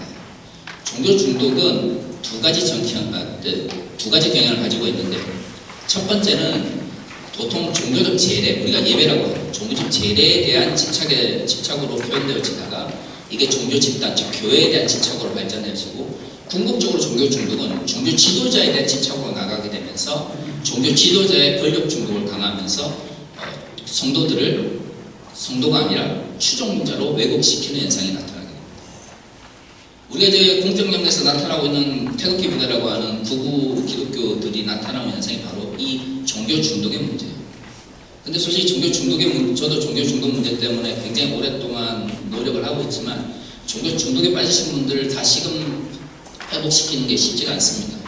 가장 먼저 우리가 생각해야 되는 건 종교 중독에 빠지기 전에 개인적 측면에서 반지성주의, 종교적 배타주의가 심화되지 않는지를 먼저 살펴보고 미리 조심해서 종교 중독에 빠지지 않도록 하는 것이 중요한 것이죠. 이것이 근본적으로 가지고 있는 기본적 성향입니다. 문제는 여기에 한국 교회만의 독특한 특성이 있어요. 한국 교회는 앞에서 말씀드린 것처럼 위기적 권위주의가 굉장히 강합니다. 물론 이것은 우리만의 잘못은 아닙니다. 일제의 침략이 우리의 잘못이 아닌 것처럼, 하지만 일제의 침략이 우리의 잘못은 아니지만 일제의 잔재를 완전히 떨쳐내지 못한 것, 특히 교회가 왜곡된 사회적 인식과 사회적 구조를 틀어내지 못한 상태에서 그걸 종교적으로 정당화하면서 기득권의 이해관계를 위해서 도구로 사용하는 것은 굉장히 나쁜 것이죠. 한국교회는 어떻든 군국주의적 위계주의 구조와 군사주의적 위계주의 구조가 굉장히 강합니다. 그리고 많은 분들이 인정하지 않지만 가부장적 의식이 강하고 여전히 일반 사회적 집단과 비교해서 성인지 감수성이 굉장히 떨어집니다. 그렇기 때문에 성범죄가 발생하게 되면 아무리 훌륭한 목사입니다, 아무리 존경받는 교회라 할지라도 거의 나타나는 현상이 비슷한 것은 한국 교회 지도자들이 젠더 문제나 성인지 감수성에 대한 교육을 제대로 받지 못한 상태에서 지금 교회 지도자들이 됐고, 대부분은 여성들을 대상으로 목회를 하고 있지만 성인지 감수성이 부족한 상태에서 어떻게 하면 성평등의 문제를 교회 내에 실현할 건가를 제대로 하지 못하고 있는 상태에서 교인들을 대상으로 하는 권위를 가지고 있기 때문이에요. 그렇기 때문에 이런 문제를 보면서 교회가 위계적 권위주의에서 벗어나기 위해서 노력을 해야 되는 거죠. 더구나 한국교회가 위계적 권위주의를 유지했던 방식이 뭐냐면 번영신학으로 기반으로 하는 기복주의였습니다. 내 말 잘 듣고 목사님 말씀 잘 따라야 잘 된다, 그러지 않으면 천벌받는다 라고 하는 인식들이 한국교회에 강해요. 그렇기 때문에 이라이너프의 권위주의가 한국교회를 지배하게 되는 것이죠. 문제는 이 권위주의가 종교적인, 다시 말해서 저는 권위주의를 비판하지 성경이 말하고 있는 권위를 비판하는 게 아닙니다. 성경은 종교 지도자의 권위를 이야기합니다. 다 아시는 것처럼 맹목적인 복종을 이야기해야 되잖아요. 그 직분을 뭐예요? 다 잘 감당하는 자에게 그에 합당한 거예요. 그리고 내의 존경을 보내라고 가르칩니다. 우리 권위주의는 권위를 가지고 있는 자에게 그 권위에 합당한 삶을 살고 있는지 묻지 않습니다. 성경이 말하는 권위는 그에 합당한 삶이 전제되어 있다는 전제 하에서 보내는 존경인 것이죠. 그런 의미에서 성경이 말하는 권위와 한국교회가 지금 가지고 있는 위계적 권위주의는 완전히 다른 성격입니다. 문제는 이걸 자꾸 동일화하고 목사에 대한 맹목적인 복종을 마치 성경이 가르치고 있는 하나님에 대한 복종으로 잘못 가르치고 있는 문화를 너무 당연한 것으로 받아들이고 있죠. 그것이 당연한 것으로 받아들이는 이상 종교적 위계 구조가 쉽게 깨어지지 않습니다. 그리고 그것이 개발 독재를 신학적으로 정당화했던 번영신학에 의해서 정당화되고 있는 것이죠. 더더구나 이것이 단순한 형태의 복받는다가 아니라 공적 영역에서는 반공주의 유사종교화의 문제와 연결되어 있습니다. 한국의 근본주의에 있어서 반공주의는 단순한 정치적 이데올로기가 아닙니다. 거의 유사종교가 되어 있어요. 물론 1945년부터 남하하면서 정착했던 이들을 함부로 비판하고 싶지는 않습니다. 저는 전쟁을 겪어보지 못했기 때문에 전쟁을 겪으면서 고생했던 분들의 이야기에 대해서 함부로 정죄하고 싶은 생각은 없습니다. 그리고 저희 장 장모님 또 평양에서 오신 분들이라 지금 돌아가셔서 살아계시는 동안 참 생각을 많이 하는, 참 그 부분에서 고민을 많이 했었습니다. 하지만 개인적으로 그분들이 가지고 있었던 비극과 반공주의를 유사종교화해서 신앙의 가치를 왜곡하는 교회적 차원하고 사회적 문제는 명확하게 구분해야 된다고 생각을 합니다. 한경재 목사로 대표해지는 서북청년단의 문제는 기독교가 정치적으로 얼마나 쉽게 반공주의라고 하는 도구를 통해서 왜곡될 수 있는지를 잘 보여주고 있습니다. 문제는 그러한 반공주의를 기반으로 정착했던 이들, 그리고 이승만 정권 하에서 교회 기반을 닦았던 이들, 박정희 정권 하에서 이익을 또는 기득권을 누렸던 이들이 지금 한국의 상당한 대형 교단들 속에서 주류를 형성하고 있다고 하는 것이죠. 그리고 2000년대 들어서 이들에 대한 올바른 역사의식과 과거에 대한 명확한 해결이 없는 상태에서 이들 스스로가 권력을 혹은 기득권을 상실하고 있다고 하는 왜곡된 욕망이 직접적 정치 세력과의 기반이 되고 있습니다. 그리고 우리 그 결과를 우리가 보고 있는 것이죠. 그래서 저는 기본적으로 한국 기독교 극우화에 대한 비판을 지속적으로 해나가면서 기독교회가 정치 윤리의 문제, 기독교 정치의 문제를 좀 더 공론화해야 된다라고 생각합니다. 물론 이것은 어떤 정당이나 정치 이념, 정치 지향을 지지할 것인가 문제와 또 밀접하게 연결되었기 때문에 교회에서 정치 이야기 꺼내면 다 싸운다고 고민하시죠. 근데 묻고 싶습니다. 그래서 교회에서 정치 이야기를 꺼내서 다 싸우기 때문에 말을 안 한다고 해서 그러면 왜 극우에 대한 이야기가 나오는 것에 대해서 어느 누구도 비판하지 않는가요? 극우적 이야기를 하고 근본주의적 성향 속에서 극우 기독교에 대해서 편을 드는 이들이 목소리를 내는 것에 대해서는 어느 누구도 교회가 갈라진다고 비판하지 않으면서 그것을 비판하거나 보다 진보적 정치 담론을 꺼내면 빨갱이, 교회를 무너뜨리는 자니라고 하면서 악마화하는 것이 오늘 한국교회의 모습이지 않습니까? 그것이 70년대, 80년대 앞으로는 종교불을 외치면서 실질적으로는 정치 집단, 특히 군사 독재와 결탁했던 과거 근본주의 교회들의 정치 이지가 뭐가 다른 것이 있습니다. 저는 기독교 정치를 정립하는 것이 어렵다고 생각하지 않습니다. 가장 문제가 되는 양극단을 먼저 배제하는 방식으로 한국교회가 협의를 하면 됩니다. 예를 들어 교권주의는 어떤 교단을 떠나서 다 문제라고 생각하지 않습니다. 그렇다면 교권주의 문제가 가장 적극적으로 나타나는 문제는 뭐가 되겠습니까? 목사나 아니면 종교 지도자들이 정치적 영역에서 직접적으로 해계본이나 권력을 획득하려고 하는 문제에 대해서는 교회가 교단과 교파, 교회적 성향을 떠나서 교권주의적, 정치적 교권주의라는 비판을 통하여 막아내려고 하는 노력은 최소한 해야 되죠. 이것도 만약에 합의를 하지 못한다면 교회는 사회윤리나 기독교 윤리에 대해서 말할 자격이 없습니다. 그저 주일에 교회 열심히나 성금 잘 내고 목사님 말씀 잘 들으면 그게 기독교의 전부가 되는 것이죠. 교권을 가지고 있는 일이 정치적 영역에서 헤게몬을 지려고 하거나 사회적 헤게몬을 지려고 하거나 정치적 권력을 지려고 하는 것에 대해서도 비판하지 못하는 교회가 무슨 윤리에 대해서 말할 자격이 있습니다. 그런 의미에서 저는 정치적 교권주의와 같이 명확하게 교회 역사 속에서 교회의 신학적 가치나 신앙의 가치를 왜곡한 문제에 대해서는 기본적으로 거부해야 될 정치 윤리로서 정립해야 된다고 생각합니다. 두 번째는 군사 독재를 통해서 우리가 경험했던 것처럼 교회가 특정한 정치 세력이나 정치 집단을 정당화해주는 도구로 전락하는 종교의 정치 도구화에 대해서는 분명한 반대의 목소리를 내야 된다고 생각합니다. 이 두 개는 물론 반대하시는 분들이 있을 수 있겠지만 기본적으로 가장 먼저 한국교회가 공론장 속에서 정립해야 될 문제라고 생각합니다. 그 뒤에 두 개는 좀 더 나은 방향으로 나아가기 위해서 나아가야 될 지향점을 만들어 놓은 것입니다. 여러 신학적 용어를 썼습니다만 간단하게 이야기해서 우리가 지금 왕정시대를 살아가고 있지 않기 때문에 기본적인 방향성은 민주주의를 부정하는 형태의 정치 집단이나 정치 세력에 대해서는 그 어떤 경우에도 기독교인들은 타협해서는 안 된다고 하는 것이죠. 민주주의라는 토대 위에서 다양한 형태의 정치 이데올로기나 정치 지향에 대해서는 이야기할 수 있습니다.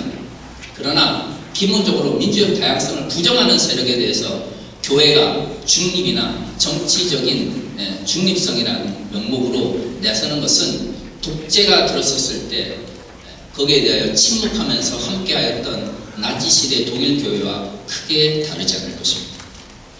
그리고 또 하나는 정치적 디아코니아의 문제를 좀 더 고민했으면 좋겠습니다.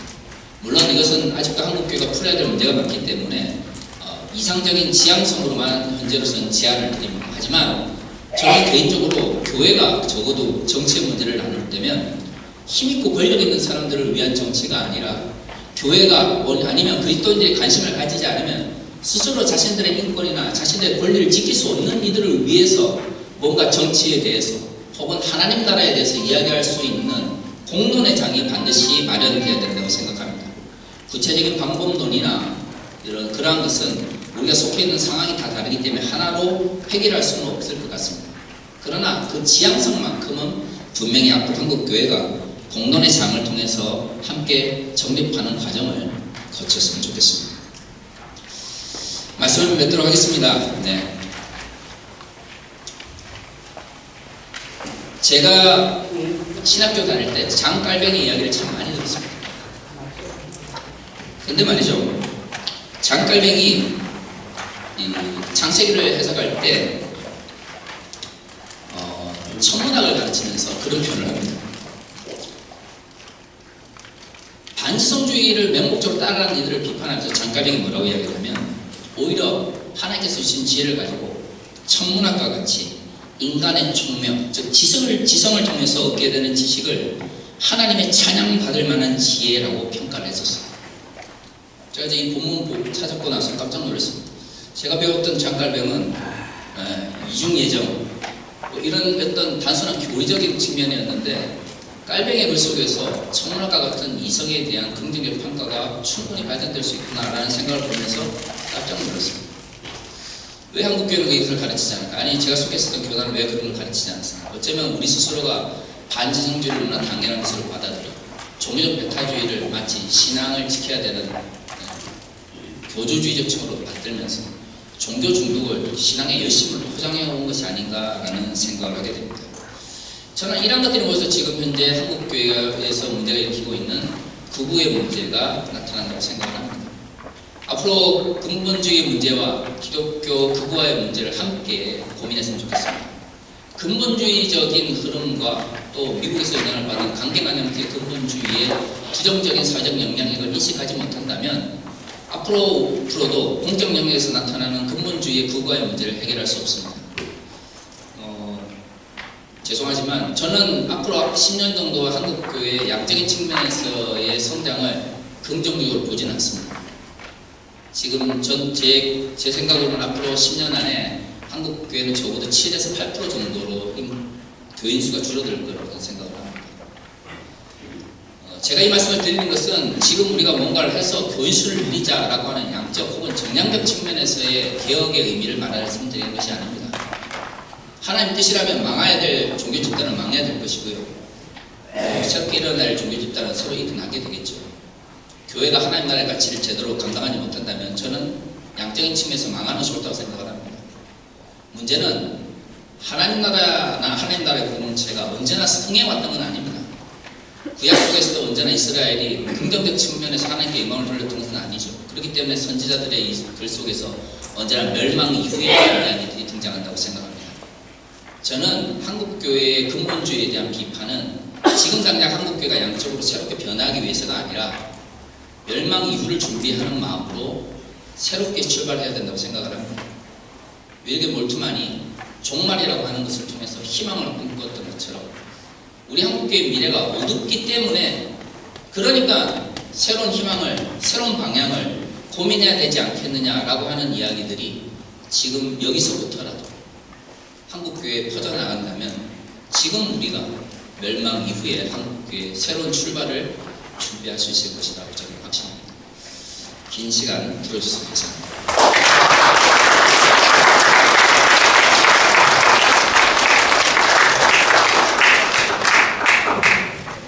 네, 우리 송오식 교수님 앞으로 나오셔서 지정 토론 하도록 하겠습니다. 인사드리겠습니다. 전남대 법학 전문대학은 명예교수 송의식입니다. 저는 작년 2월달에 전문 퇴임하고 현재 신한동사거리에서 무료 법률 상담소를 하고 있습니다.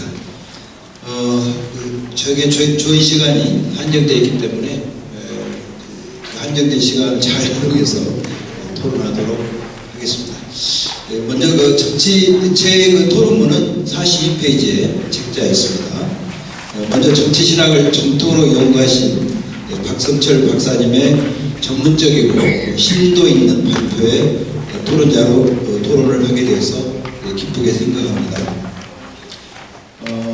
이번 포럼은 윤석열 전 대통령의 반헌법적 비상계엄과 탄핵 전국 상하에서 교회 강당 혹은 거리에서 헌법적이고 합법적인 수준에 이배되는 수준으로 교리를 신도들에게 적용함으로써 반지성적인 행태를 보인 개신교 근본주의 국어화에 대한 우리와 대안을 찾아보고 이를 한국 개신교의 성찰의 계기로 삼고자 마련한 것으로 알고 있습니다. 지금 이 자리는 YMCA 1920년 우리 강주의 신학의 이제 모판이라고 할 수 있는 이곳에서 의미 있는 그러한 행사 같고요. 작년에 동맥교에서 강주 선교 120년 행사를 했었죠. 아주 크게 했는데 저도 한 꼭지 맡아서 발표했고, 통상 우리 강주를 의향, 미향, 신향이라고 하죠. 일제시대 때 우리가 강주 학생 독립운동이라든가 또 5.18이라든가 그런 것들이 우리 강주를 의향으로 불리는데요. 저는 그때 한 가지 더 추가로 강주를 신향으로 저는 앞으로 분리한다. 왜냐하면 강역시에서 강주가 가장 기독교 인구 비율이 높고 가장 활발하고요. 오늘도 어떻게 보면 저는 이 강주에서 의향이면서 신향으로서 앞으로 한국 교회에 배치되고 어떤 방향성을 제시하는 기폭제거를 할 수 있는 계기가 되리라고 감히 생각을 해봅니다. 간단하게 제가 거기 보면 이 박사님의 글을 약간 요약을 했습니다.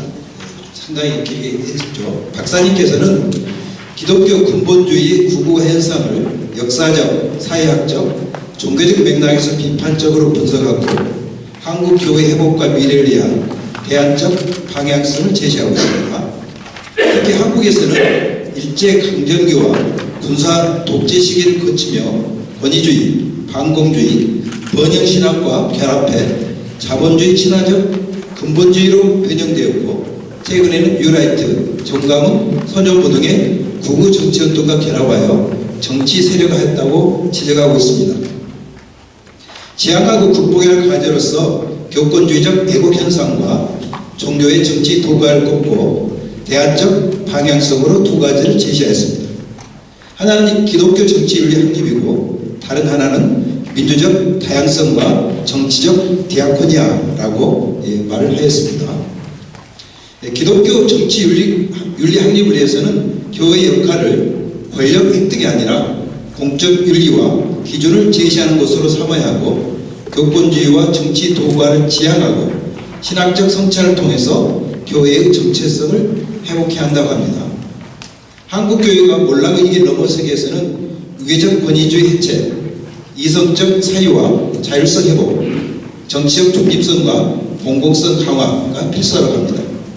또한 한국교회가 그 신뢰를 상실할 때 사회적 멸시를 받고 하나님의 나라의 가치를 선포할 수 없게 되는데 그러한 측면에서 한국교회는 심각한 신뢰 위기에 직면해 있고 그 위기의 중심에 기독교 근본주의 세력의 구구화와 정치 참여가 자리 잡고 있다고 진단하고 있습니다. 그리스도인의 정치 참여는 결국 예수님께서 땅에 오신 선포하셨죠. 가난한 자와 포로된 자와 눈먼 자, 눌린 자. 실제는 그것이 예수님이 이 땅에 오셨는데 그것을 좀 더 세련되게 학문적으로 표시했어요. 그래서 그리스도인의 정치 참여는 정치 체제나 사회 구조로 인해 고통받는 이웃의 문제를 해결하기 위한 섬김에 실행해야 한다. 이렇게 좀 학문적으로 표현을 했습니다. 그 다음 페이지는 제가 왜 한국교회가 이긴가를 우리 기훈실에서 2023년도에 여론조사를 했습니다. 제가 설명하지 않아도 보게 되면 어느 종교가 더 신뢰하는 종교인지 또 한국 교회가 어느 정도 신뢰성을 갖고 있는지 그것은 지표가 명확하게 한국이 현재 추락하는 한국 교회의 모습들을 보여주겠습니다. 저는 이제 그러한 관점에서 이제 질문을 세 가지로 드리고 또 우리 박사님의 고견을 듣고자 합니다. 첫 번째 질문입니다. 한국 교회가 몰락의 이 길을 넘어서기 위해서는 유계적 권위주의 해체가 필요하다고 말합니다.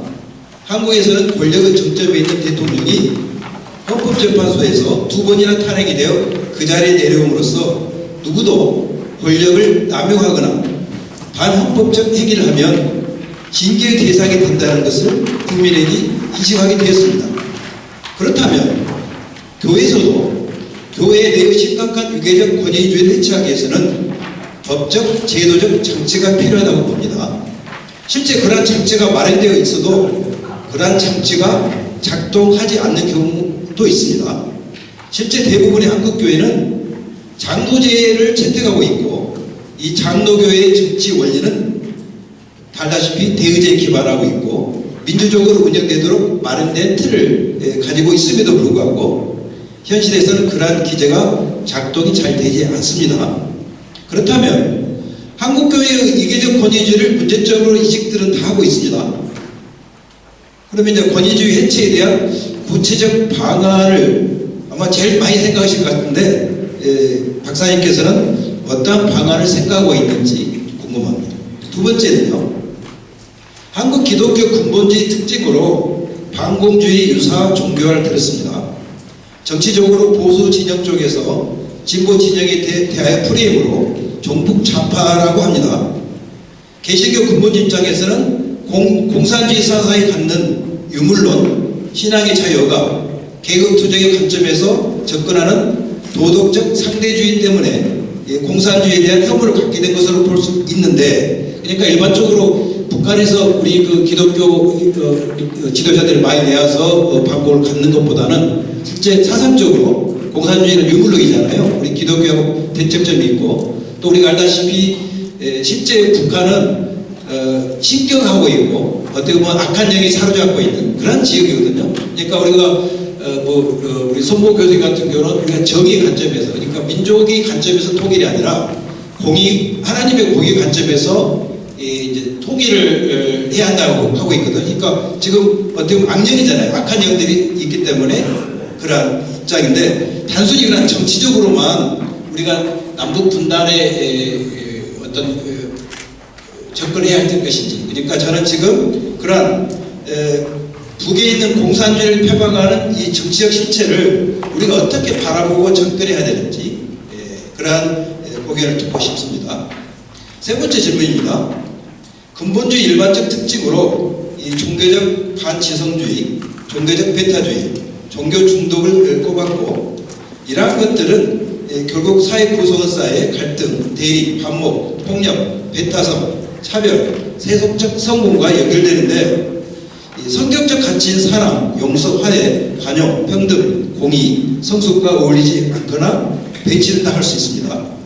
그러함에도 한국 기독교 근본주의와 국가로 가는 것은 기복주의적 번영신학 이외에 종교의 정치 참여에 대한 강한 욕구, 탐심이 그 기제에 있지 않나 싶습니다.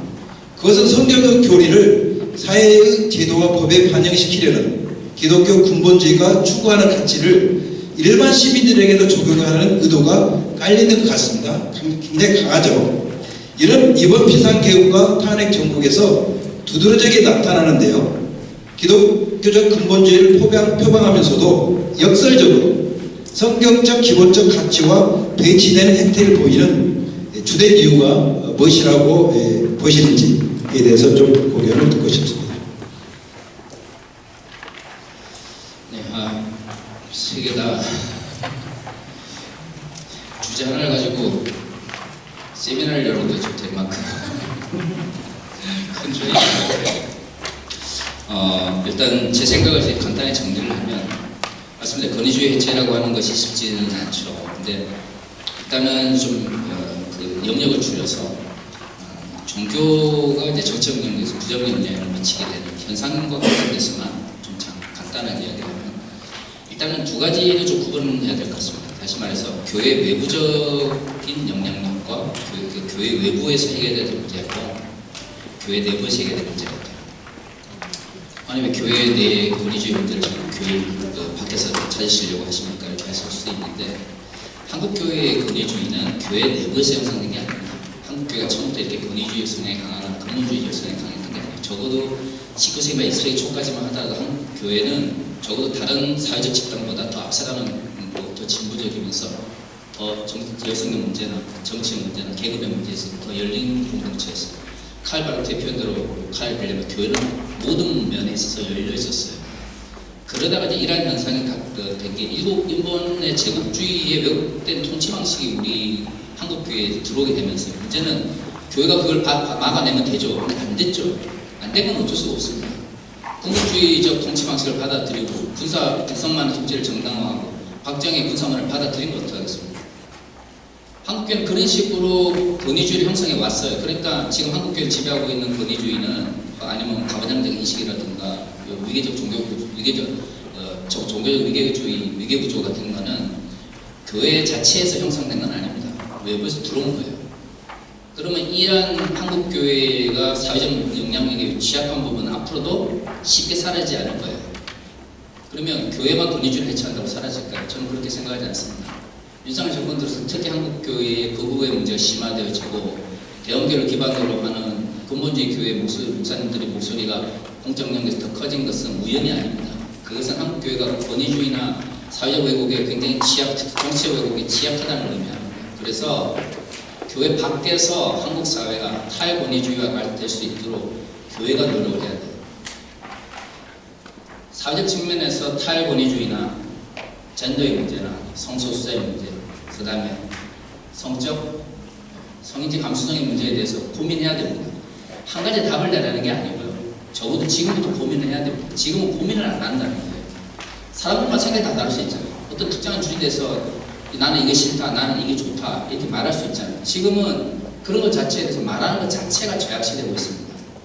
어떤 다른 생각을 가지고 있는지 우리가 그것을 이야기하지 않았기 때문에 생기는 문제에 대해서 먼저 이야기를 나누어야 되는 거예요. 그런 문화, 일단 이야기를 꺼내는 문화가 돼야 되고요. 그러기 위해서 좀 더 사회가 탈권위주의적으로 변화가야 되고 그리고 이것을 위해서 칼 바르트가 이제 그리스도인 공동체, 시민 공동체에서 그런 이야기를 합니다. 교회는 정당을 만들어서는 안 되고 정치적 영역에 그리스도인 인간을 제공해야 된다. 정치적 인간을 제공해야 된다. 그들은 그리스도님을 내세우지 않으면서 다시 말해서 익명성을 가지고 정치적 영역에서 하나님 나라의 가치를 실천해야 된다라고 이야기를 했어요. 저는 이 칼 바르트의 그리스도인 공동체와 시민 공동체에서 제시하고 있는 이런 지향성이 오늘 한국에 반드시 필요하다고 생각하고요. 그걸 위해서 도대체 교회가 한국 사회의 탈권위주의화를 위해서 뭘 할 것인가? 특히 한국 사회는 여전히 통치자, 대통령이나 권력을 가진 이들이 종교적 정당성을 요구할 때 너무 쉽게 종교적 정당성을 제공하거나 그걸 제공함으로써 이권을 누리는 방식으로 기득권을 유지해왔어요. 그러면 어떻게 하면 한국 정치가 가지고 있는 이 권위주의적 성향을 교회가 나서서 이것을 약화시킬 수 있느냐 문제를 고민하지 않으면 얼마든지 이런 부정적 영향으로부터 반대로 교회가 왜곡된 인식을 받아들일 수 있다고 생각합니다. 그게 이제 첫 번째이기 때문에 지금보다 조금 더 열린 관점 속에서 탈권위적 사회, 탈권위적 정치에 대해서 고민하는 자세가 필요하고요. 교회 내부에서는 저는 이제 종교 중독의 문제가 한국교회에 굉장히 많이 들어와 있다고 생각하기 때문에 특정한 교단이나 교회 자체만의 인식의 변화로는 쉽지 않다고 생각합니다. 그래서 제가 늘 이야기하는 게 이런 국어의 문제의식을 통해 가지고 있는 사람들의 연대, 즉 극우적인 근본주의와 극우화를 반대하는 이들에 대한 내적 연대가 필요하다. 저는 이제 제가 옳다고 생각하는 방향에 따라서 교단이나 노예와 관계없이 싸웠고 또 지금도 그러고 있지만 한 4년 해보니까 쉽지는 않더라고요. 쉽지는 않아요. 막 교단에서 이단이라고 막 그러고 뭐 그러면 정말 뭐 내가 이단이 아니면 되지 이게 아니고 굉장히 스트레스도 많이 받고 저도 이제 당뇨가 있는데 처음에 제가 그 제명 취급받고 한 3개월은 혈당 조절이 안 돼가지고 엄청 애를 먹었었어요. 사람이 그 약하더라고요. 그렇기 때문에 모든 일이 저와 똑같은 방식으로 권위주의 저항해라. 막 교회에서 다 권위적인 교회에서 나 혼자 막 이게 참 그렇게 하면 좋죠. 그리고 그런 그리스도인들을 만들어야 그런 목사들을 키워내는 한국교회가 하는 일인데 모든 이들에게 그러한 동일한 방식을 요구하는 게 쉽지 않다고 생각을 합니다. 그러면 적어도 제가 생각하기에는 그런 목소리를 내는 이들과 연대를 하거나 그러한 목소리에 대해서 나는 그렇게 생각하지 않는다라고 표현하는 방식이라도 뭔가 연대의 외연을 확장해야 된다는 거죠. 그리고 저는 이 연대의 외연을 기독교 내에 참 죄송한데 MC에 봐서 이렇게 얘기하기 너무 죄송한데 종교 중독이 발생하게 되면 종교 중독자가 내가 종교 중독에 빠져있다는 20만 원은 회복될 수가 없습니다. 중독에 빠진 사람은 전문적인 치료가 필요한 거죠. 한국 교회가 지금 극우화라고 하는 형태는 종교 중독의 굉장히 극단적인 형태예요. 한국 교회만으로 이 문제를 다 해결할 수 있다고 저는 생각하지 않아요. 그럼 뭐가 필요하냐면 시민사회와의 연대와 그 다음에 일반 언론과의 연대를 통해서 한국 교회가 지금 심각한 중증병에 빠져있다 라고 하는 것을 통해서 연대의 외연을 확장해야 된다고 저는 생각을 합니다. 그리고 그렇게 해야 실질적으로 저는 해결된다고 생각해요. 한국 교회에 대해서 이 변화를 노력하신 분들이 없지 않습니다. 그런데 왜 자꾸 극우적 목소리만 커져가겠어요? 신천지 문제가 나타났을 때 이게 언론으로 사회적인 문제가 되어지고 여러 문제로 공론화되니까 신천지가 그나마 그래도 조금 이제 약해지는 거죠. 저는 극우화 문제도 마찬가지로 생각해요.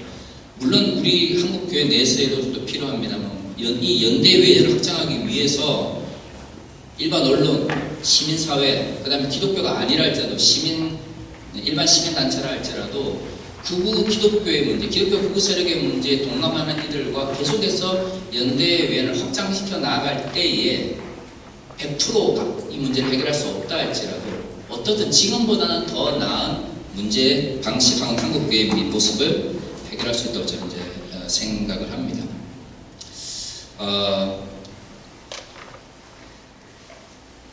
제가 이제 이 질문하면서 떠올랐던 게 그 2015년에 개봉한 그 스포트라이트라고 하는 영화가 있습니다.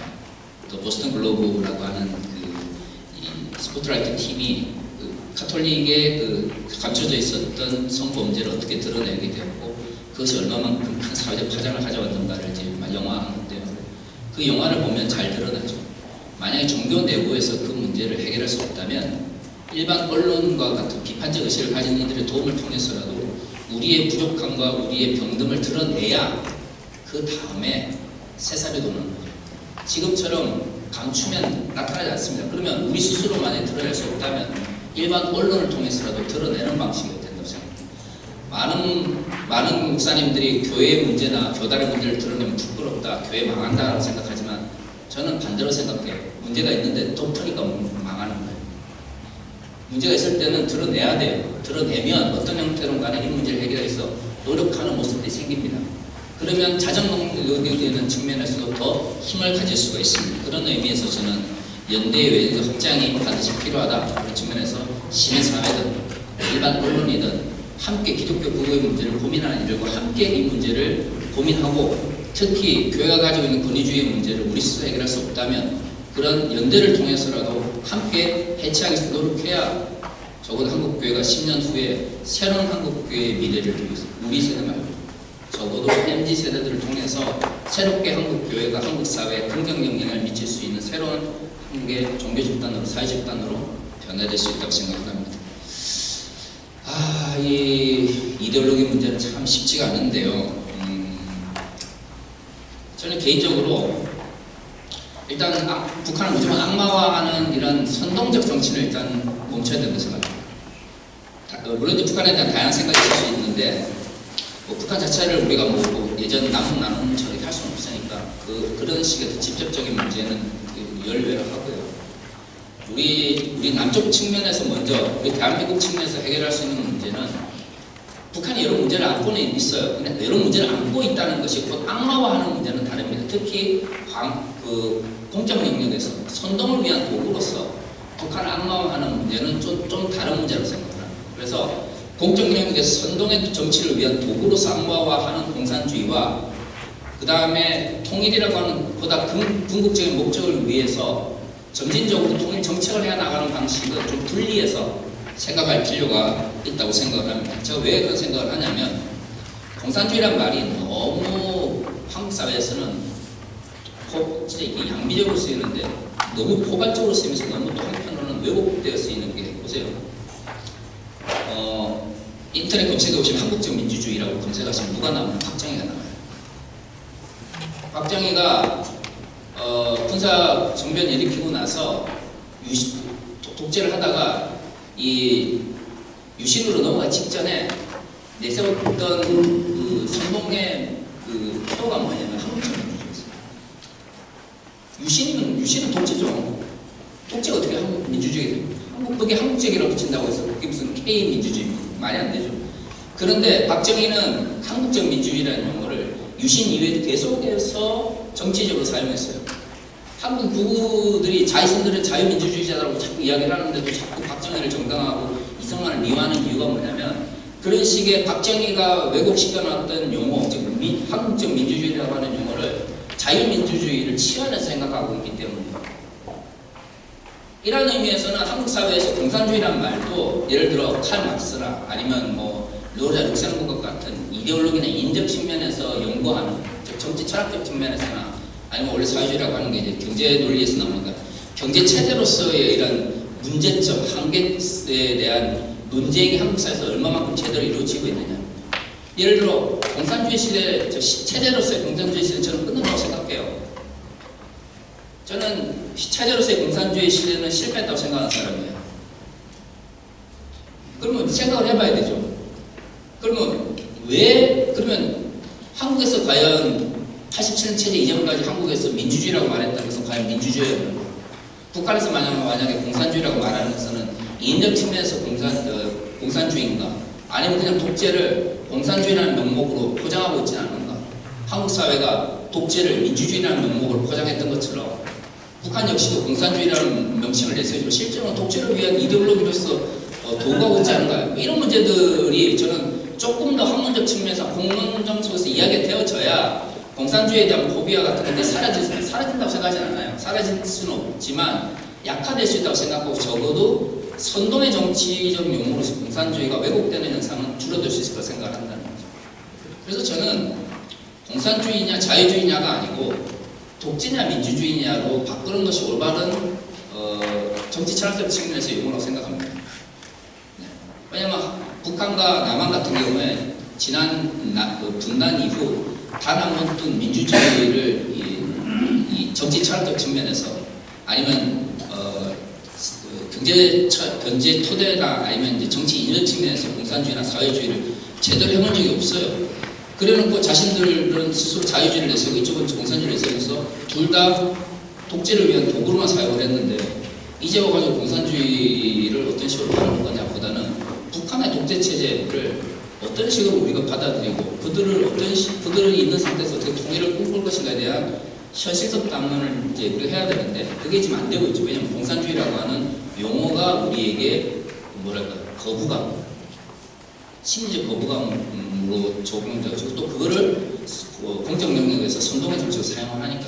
그러니까 저는 적어도 북한을 이야기하거나 만약 북한을 뭐 어쩔 수 없이 공산주의로 표현한다면 그런 선동의 정치에 먹히지 않을 수 있도록 일단 먼저 우리 스스로가 공산주의라는 용어가 한국 사회에서 빨갱이라는 용어와 함께 선동의 정치로서 사용되고 있는 도구가 되어 있다라는 걸 먼저 인식을 하고 이 부분에 대해서 조금은 조심할 수 있는 환경이나 사회적 합의를 만들어가는 것이 필요하다고 생각합니다. 물론 뭐 그게 당장 뭐 북한에 대한 문제를 해결할 수 있다고 생각하지 않지만 어떻든 지금 가장 먼저 할 수 있는 것, 먼저 해야 되는 것은 적어도 공적 영역에서 선동의 정치를 위한 도구로서 공산주의를 사용하거나 적어도 독재를 공산주의라는 용어로 포장하는 방식은 북한이든 남한이든 대한민국이든 뭐든 간에 먼저 피하는 것이 저는 옳다라고 생각합니다.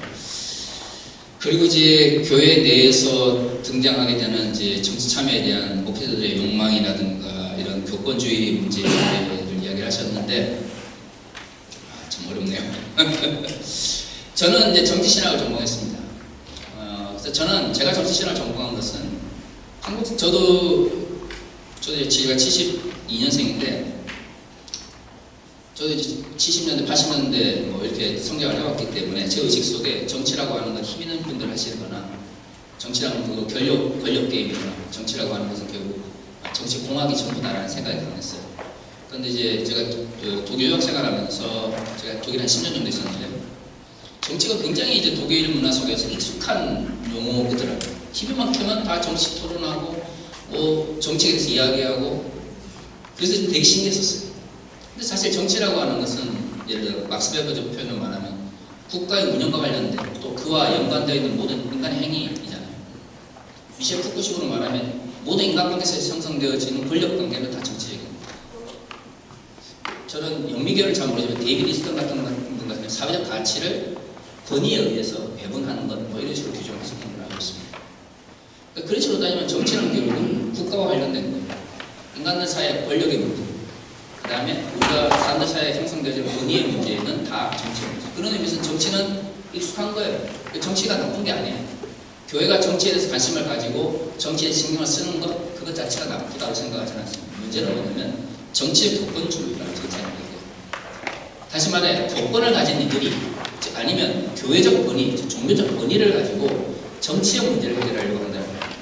이게 말이 안 되는 문제에도 불구하고 왜 뭐냐면 칼슈미트 같은 사람들이 이야기하는 것처럼 현대 민주주의라고 하는 게 아무리 민주주의를 이야기를 하지만 기본적으로 신에 대한 관념이나 아니면 과거의 왕정과 같은 절대적 통치자에 대한 의존성이라고 하는 것이 근대 민주주의에도 남아있다는 거죠. 그 민주주의가 그렇게 되면 안 되고 더욱더 성숙한 민주주의로 나아가서 노력을 해야 되지만 어떻든 근대 민주주의라고 하는 체제 자체가 연약한 부분이 있어요. 그러니까 그 연약한 부분이라고 하는 것은 정책 측면뿐만 아니라 종교 분리를 내세우면서 형성되었던 근대 사회에서도 교회가 아무리 종교 분리를 외친다 할지라도 문화적 측면에서 부정적 형태로 정치에 영향을 미치는 것을 막을 수는 없단 말이에요. 그러면 이 두 개를 먼저 인정하고 정치적 교권주의가 어떤 식으로 정치 영향에 왜곡되지 않는지에 대해서 교회가 먼저 고민을 하는 자세가 필요하다는 거죠. 이게 이제 가장 근본적인 방향성이고 가장 실질적인 문제는 저는 뭐라고 생각을 하냐면 한국 교회가 지금 종교를 구성하고 있는 모든 그 물질적 토대가 너무 치우쳐져 있어요. 다시 말해 부자교회는 너무 부자고요. 없는 분들은 지금 이중직하면서 돈 벌어야 돼요. 문제는 교회가 우리가 이제 자본주의 속에서 살아가기 때문에 부라고 하는 게 어느 정도 축적이 되면 교회든 어느 집단이든 내가 그것을 더 축적하지 않으려고 해도 자동적으로 축적된 성향을 가지고 있어요. 근데 자본주의 사회에서는 자본의 축적이라고 하는 권력으로 전환되기 쉬운 가지고 있죠. 문제는 교회가 그래요. 한국 교회에서 뭐 총회장이 되거나 교단에서 노회장 되시는 분들을 보면 소형 교회 목사님들 안 됩니다. 왜냐면 목사님들 밥 사드려야 되고 돈 나눠야 되고 봉투 돌려야 되는데 대형 교회 아니면 안 돼요.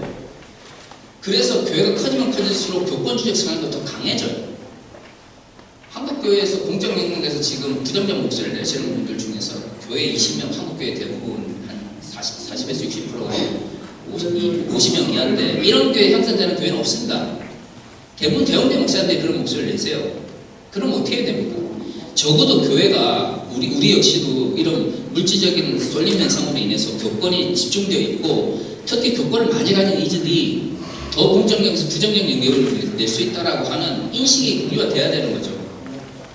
교회는 반드시 왜곡된 방식으로 권력에 영향을 미칠 수 있다라고 하는 이런 인식이 있어야 이 문제에 대해서 우리가 어떻게 되냐면 조심할 수 있는 거예요. 지금까지 한국 교회는 그런 얘기를 안 했습니다. 근데 실질적으로는 영향을 다 미쳤죠. 국가조찬도에 가시는 분들, 그런 분들 보면서 우리 교회 목사님 국가조찬도에 기도에 가셨다고 설교하셨다고 이야기를 하지 그게 정말로 성경적 측면에서 신앙적 측면에서 올바른 데 대해서 말해본 사람이 누가 있습니까? 근데 국가조찬 기도는 언제 형성된 거죠? 박정희가 5월 5월 광주 끝나고 나서 올라왔던 전두환을 대형교회 목사님들이 모여가지고 국가조찬기도를 하면서 만들어진 거예요. 왜 그런 부정적인 교회의 영향력에 대해서는 왜 말하지 않습니까? 지금 말해야 돼요. 그런 부정적 역사에 대해서 왜곡된 인식에 대해서 분명히 이야기를 해야 이 문제 해결되어지는 거죠. 그런 의미에서 저는 좀 더 한국 교회가 정직하게 우리의 과거에 직면할 필요가 있다고 생각합니다. 제가 30초만 말씀드리겠습니다. 그러니까 두 번째 질문에 대해서 그 질문이 어려웠던 것 같아요. 이박형 목사님도 그 두 번째 질문의 뜻이 뭐냐인데요. 저는 이제 아쉬운 부분이 저는 그러거든요. 우리가 우리의 소원은 통일 그러잖아요. 제 그 소원도 죽기 전에 유일하게 세계에서 남북이 분단돼 있잖아요.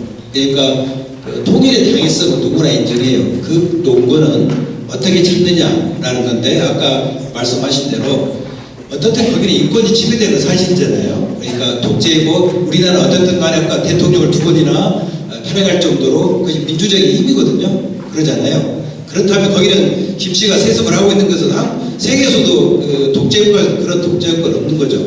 근데 저는 어떤 항상 그 안타까움이냐면 독일은 통일을 이룰 때 교회들이 엄청나게 노력을 많이 했거든요. 독일 교회들은 실제 정부 이상으로 물밑에서 교회들이 힘을 보태서 통일이 됐거든요. 그것을 우리가 간과하고 있어요. 그러면 지금 우리는 지금 제 의중을 잘 모르는 것 같아요. 반공주의 그런 공산주의에 대해서 배척만 하지 과연 북한에 대해서 우리 교회들이 과연 그러한 진지한 기도점을 가지고 물론 기도를 합니다. 많이 교회들이 해요. 그러나 우리가 어떠한 노력을 해야 할 것이고 우리는 정권과 달리 정권은 정권의 어떤 창출이나 그걸 집권하기 위해서 이용해 먹지만 우리는 순수하잖아요. 기독교인들은. 그런 것이 아니라면 우리는 어떻게 북한에 있는 십자하고 접근하면서 또 거기에 있는 거기서도 올바른 예배가 드려지도록 하느냐 그걸 좀 약간 그 질문이었습니다. 네, 조금 이따가 저희들이 또 좋은 토론이 있기 때문에 잠깐 저희들이 브레이크 타임을 갖도록 하겠습니다. 이 다음은 좀 짧은 발제에 짧은 또 토론이 이어지겠습니다.